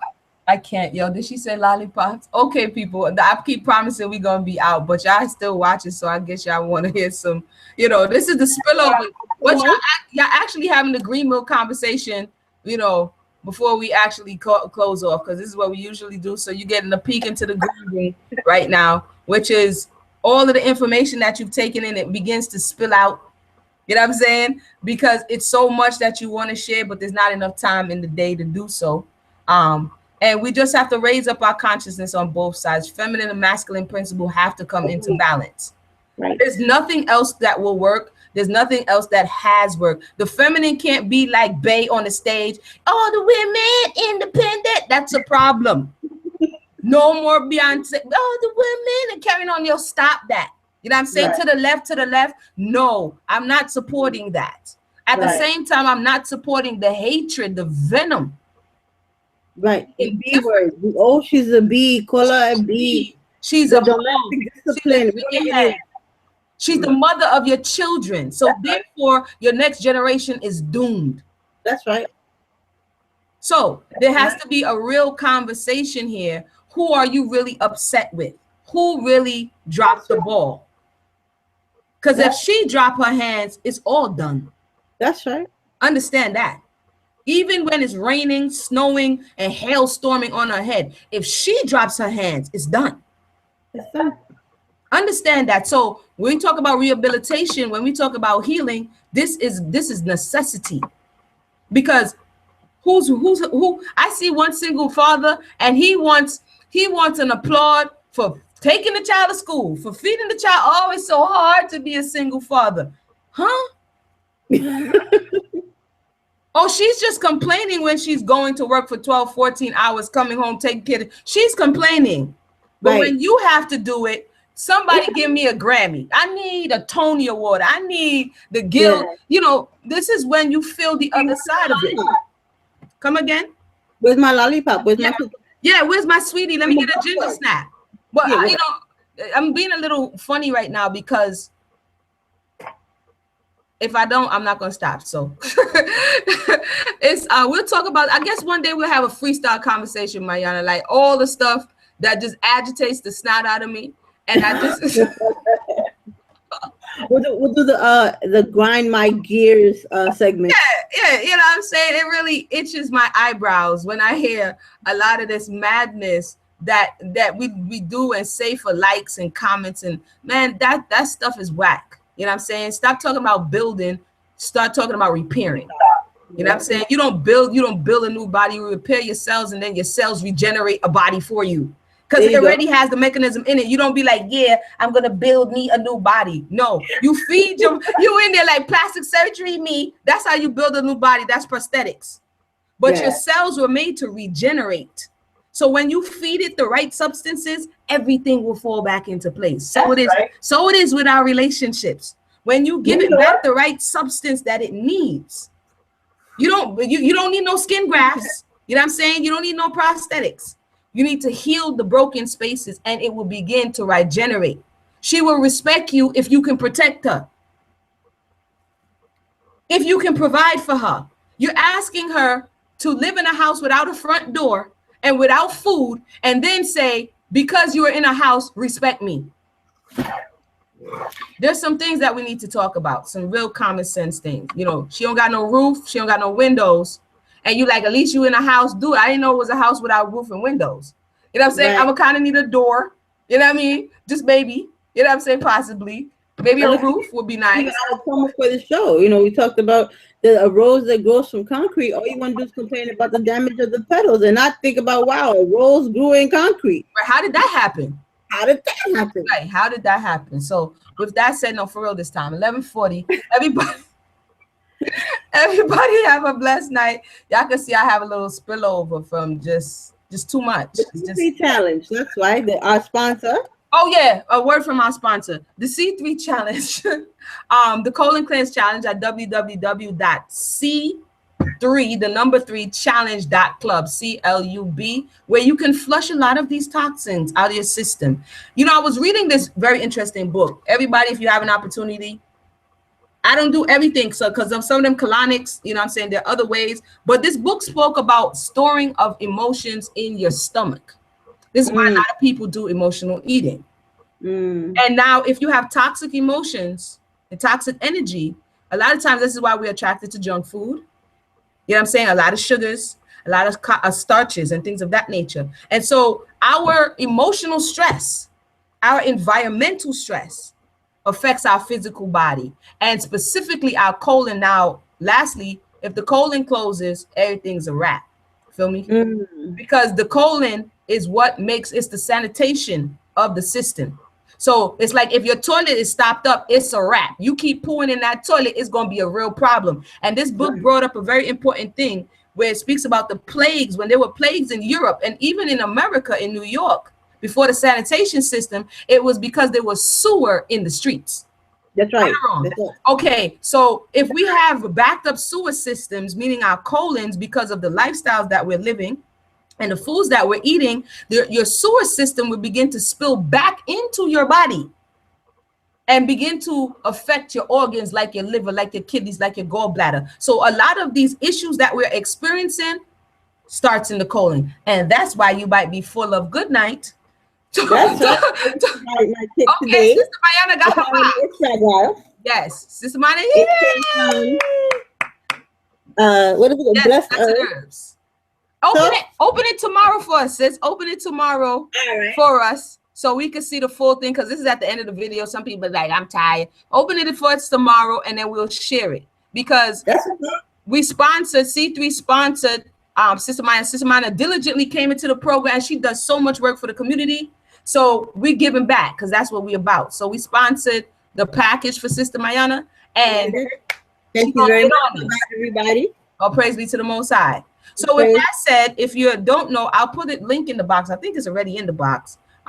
Check it out. And we have how's the group, Mayanah, before we go? How's the group? The group is incredibly interactive, incredibly supportive, and graphically honest. So, yo, did you see them last pictures? Don't tell them. I'm not going. You know what? If you want to know, you got to sign up. Wasn't that real stuff though? Look, that was the real stuff right there. So if you're wondering if it works, we have photo evidence. But you know, again, the best part about it is that I know there are a lot of programs out there. I know there's a lot of things that you've heard. There's a lot of types of solutions and methods out there. But what's very, very important here is Emunah. And again, in this club, and what we see Emunah has this channel. Again, she and I partner in all these other spaces to bring you information from history to Hebrew idioms and all of these other things. And what I want to impress upon you is that she's just as diligent in this effort as well. Yeah. The way that she interacts with the public to do these other things, to talk to you about history, to talk to you about Hebrew isms, she does the same thing with this method. You get every single day to the point that you think it's spam. You didn't do your homework, Sister Maya. You get homework. Yeah, like for real, like she has homework. You know, as someone who teaches courses and does lectures, I appreciate homework, but but I also appreciate what it takes to design. Yeah, it took a lot. You really, I don't think if you're a student, you're like, all you see is homework. Right. But on the lecturer side, you have to design these assignments. Yeah. And for her to provide one every single day, make you understand that you are on her mind and in her heart every single day. Yeah. And she knows you to contact her. Yeah. I ask a very individual, very personalized question. Yeah. Obviously, man, that sounds free. You understand? And trust me, I don't want to be on the liquid diet and cooking on ginger tea and apple cider. So I'm gonna ask you every day. So, Mayanah, how you doing? Mayanah, what's a cupcake? Okay. Yeah. But because I have Emunah in my ear, literally every day. I gotta check on you. You know what I'm saying? Once you say I want to do this, I tell them, "You sure?" Because I'm not shitting you, and I didn't curse, right? I really the care is that, like I care for my children. People say, "Wow, you're a really good mother." You know, in my name, Emunah is the word Em, which is mother. So I can't help to mother people. You know what I'm saying? I have to try not to be, so that's just my nature. You know what I'm saying? And so when I want to inform you, just like I inform those of my own family, I want you to be fully informed about whatever it is that you're doing, so you make a conscious decision and you're equipped to meet whatever challenges that you have. I'm just doing what I in my life wanted others to do for me, and I didn't get it. So not to this degree. And so this is why I go hard. Because if you're going to, and the membership is a fee, because I have to put back into what it is that I'm doing. But if you're going to pay, I'm going to give you customer service. That's just how it is. You know what I'm saying? I'm dispelling a lot of things, because in our community, we have thoughts that, you know, if you sign up with Black people, you're going to get Black people service. Isn't that what they say? And so I'm dispelling in my own little way this, and rebuilding this trust that we need to have with one another. We need to invest in one another, and it takes time to rebuild this trust. You have to be consistent. You have to be honest. You have to be truthful. You understand what I'm saying? You have to be pure in your intentions. And so that when people interact with you, like, I didn't pay Mayanah to say that. You know what I'm saying? I'm like, yo, you know what I'm saying? I didn't pay Mayanah, but the reality is, it's like some people be like, I know Emunah in this capacity, but I even think when they see me in this capacity, they be like, wow. You know what I'm saying? Like, dang, okay, Emunah, I'm good. You could go on now. And I just want to know you good. And as long as you good, then we can move on, so that you don't leave the experience saying, wow, I didn't know what to do. Like, you can't leave this experience saying I didn't know what to do. You can leave the experience saying I didn't do it, but you can't leave this experience saying you didn't know what to do. So, and if you don't believe me, that, oh, man, I'm going to pay after money. No, I mean, sign up and go to inbox club. Go to Facebook and see how very active everybody is. Yeah. And then you can go back to the podcast. Yeah. So we're gonna look for Mayanah. We're gonna get some video on her going through this cleanse. Mayanah, I need like, look, I'm telling the people, Mayanah, I need you like, you remember back in the reality TV shows where they go in the booth and they be like, today I'm not feeling so well. I really want a chocolate bar, but I'm gonna go through it. Yeah, just a little. I'm just saying. But anyway, if you want to go find some quiet space somewhere. Yeah, yo, go in your closet, son. I'll be going. You got, yeah. I tell you to get your Zen space going. You know, your little space where you're gonna meditate. You know what I'm saying? You write in your journal. It's real deal stuff. I'm saying. Listen to your little music. You didn't listen to your music, did you, Mayanah? Did you listen? No. All I listen to Korean and it's very happy. I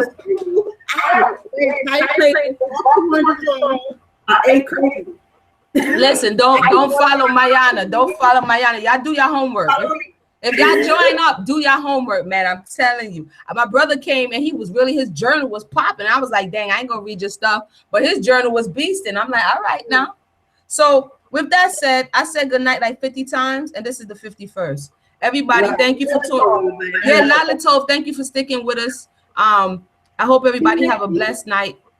And everybody's laughing. You know we bugging out, but you know when babies are sleeping, you just feel like, woo, it feels like you're at the club, but not really.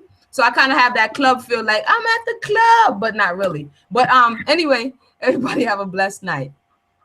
See you next Wednesday at 9 o'clock. Catch us on Monday nights on Debate Talk for You, and catch the replays on Debate Talk for You.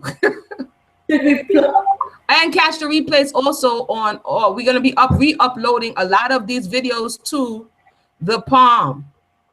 Under the Palm. Under the Palm. See, thank you. Under the Palm, Hebrew Women Speak. So stay tuned for that. We'll have the description in the box. Until next time, share this video, like, comment, subscribe. 1.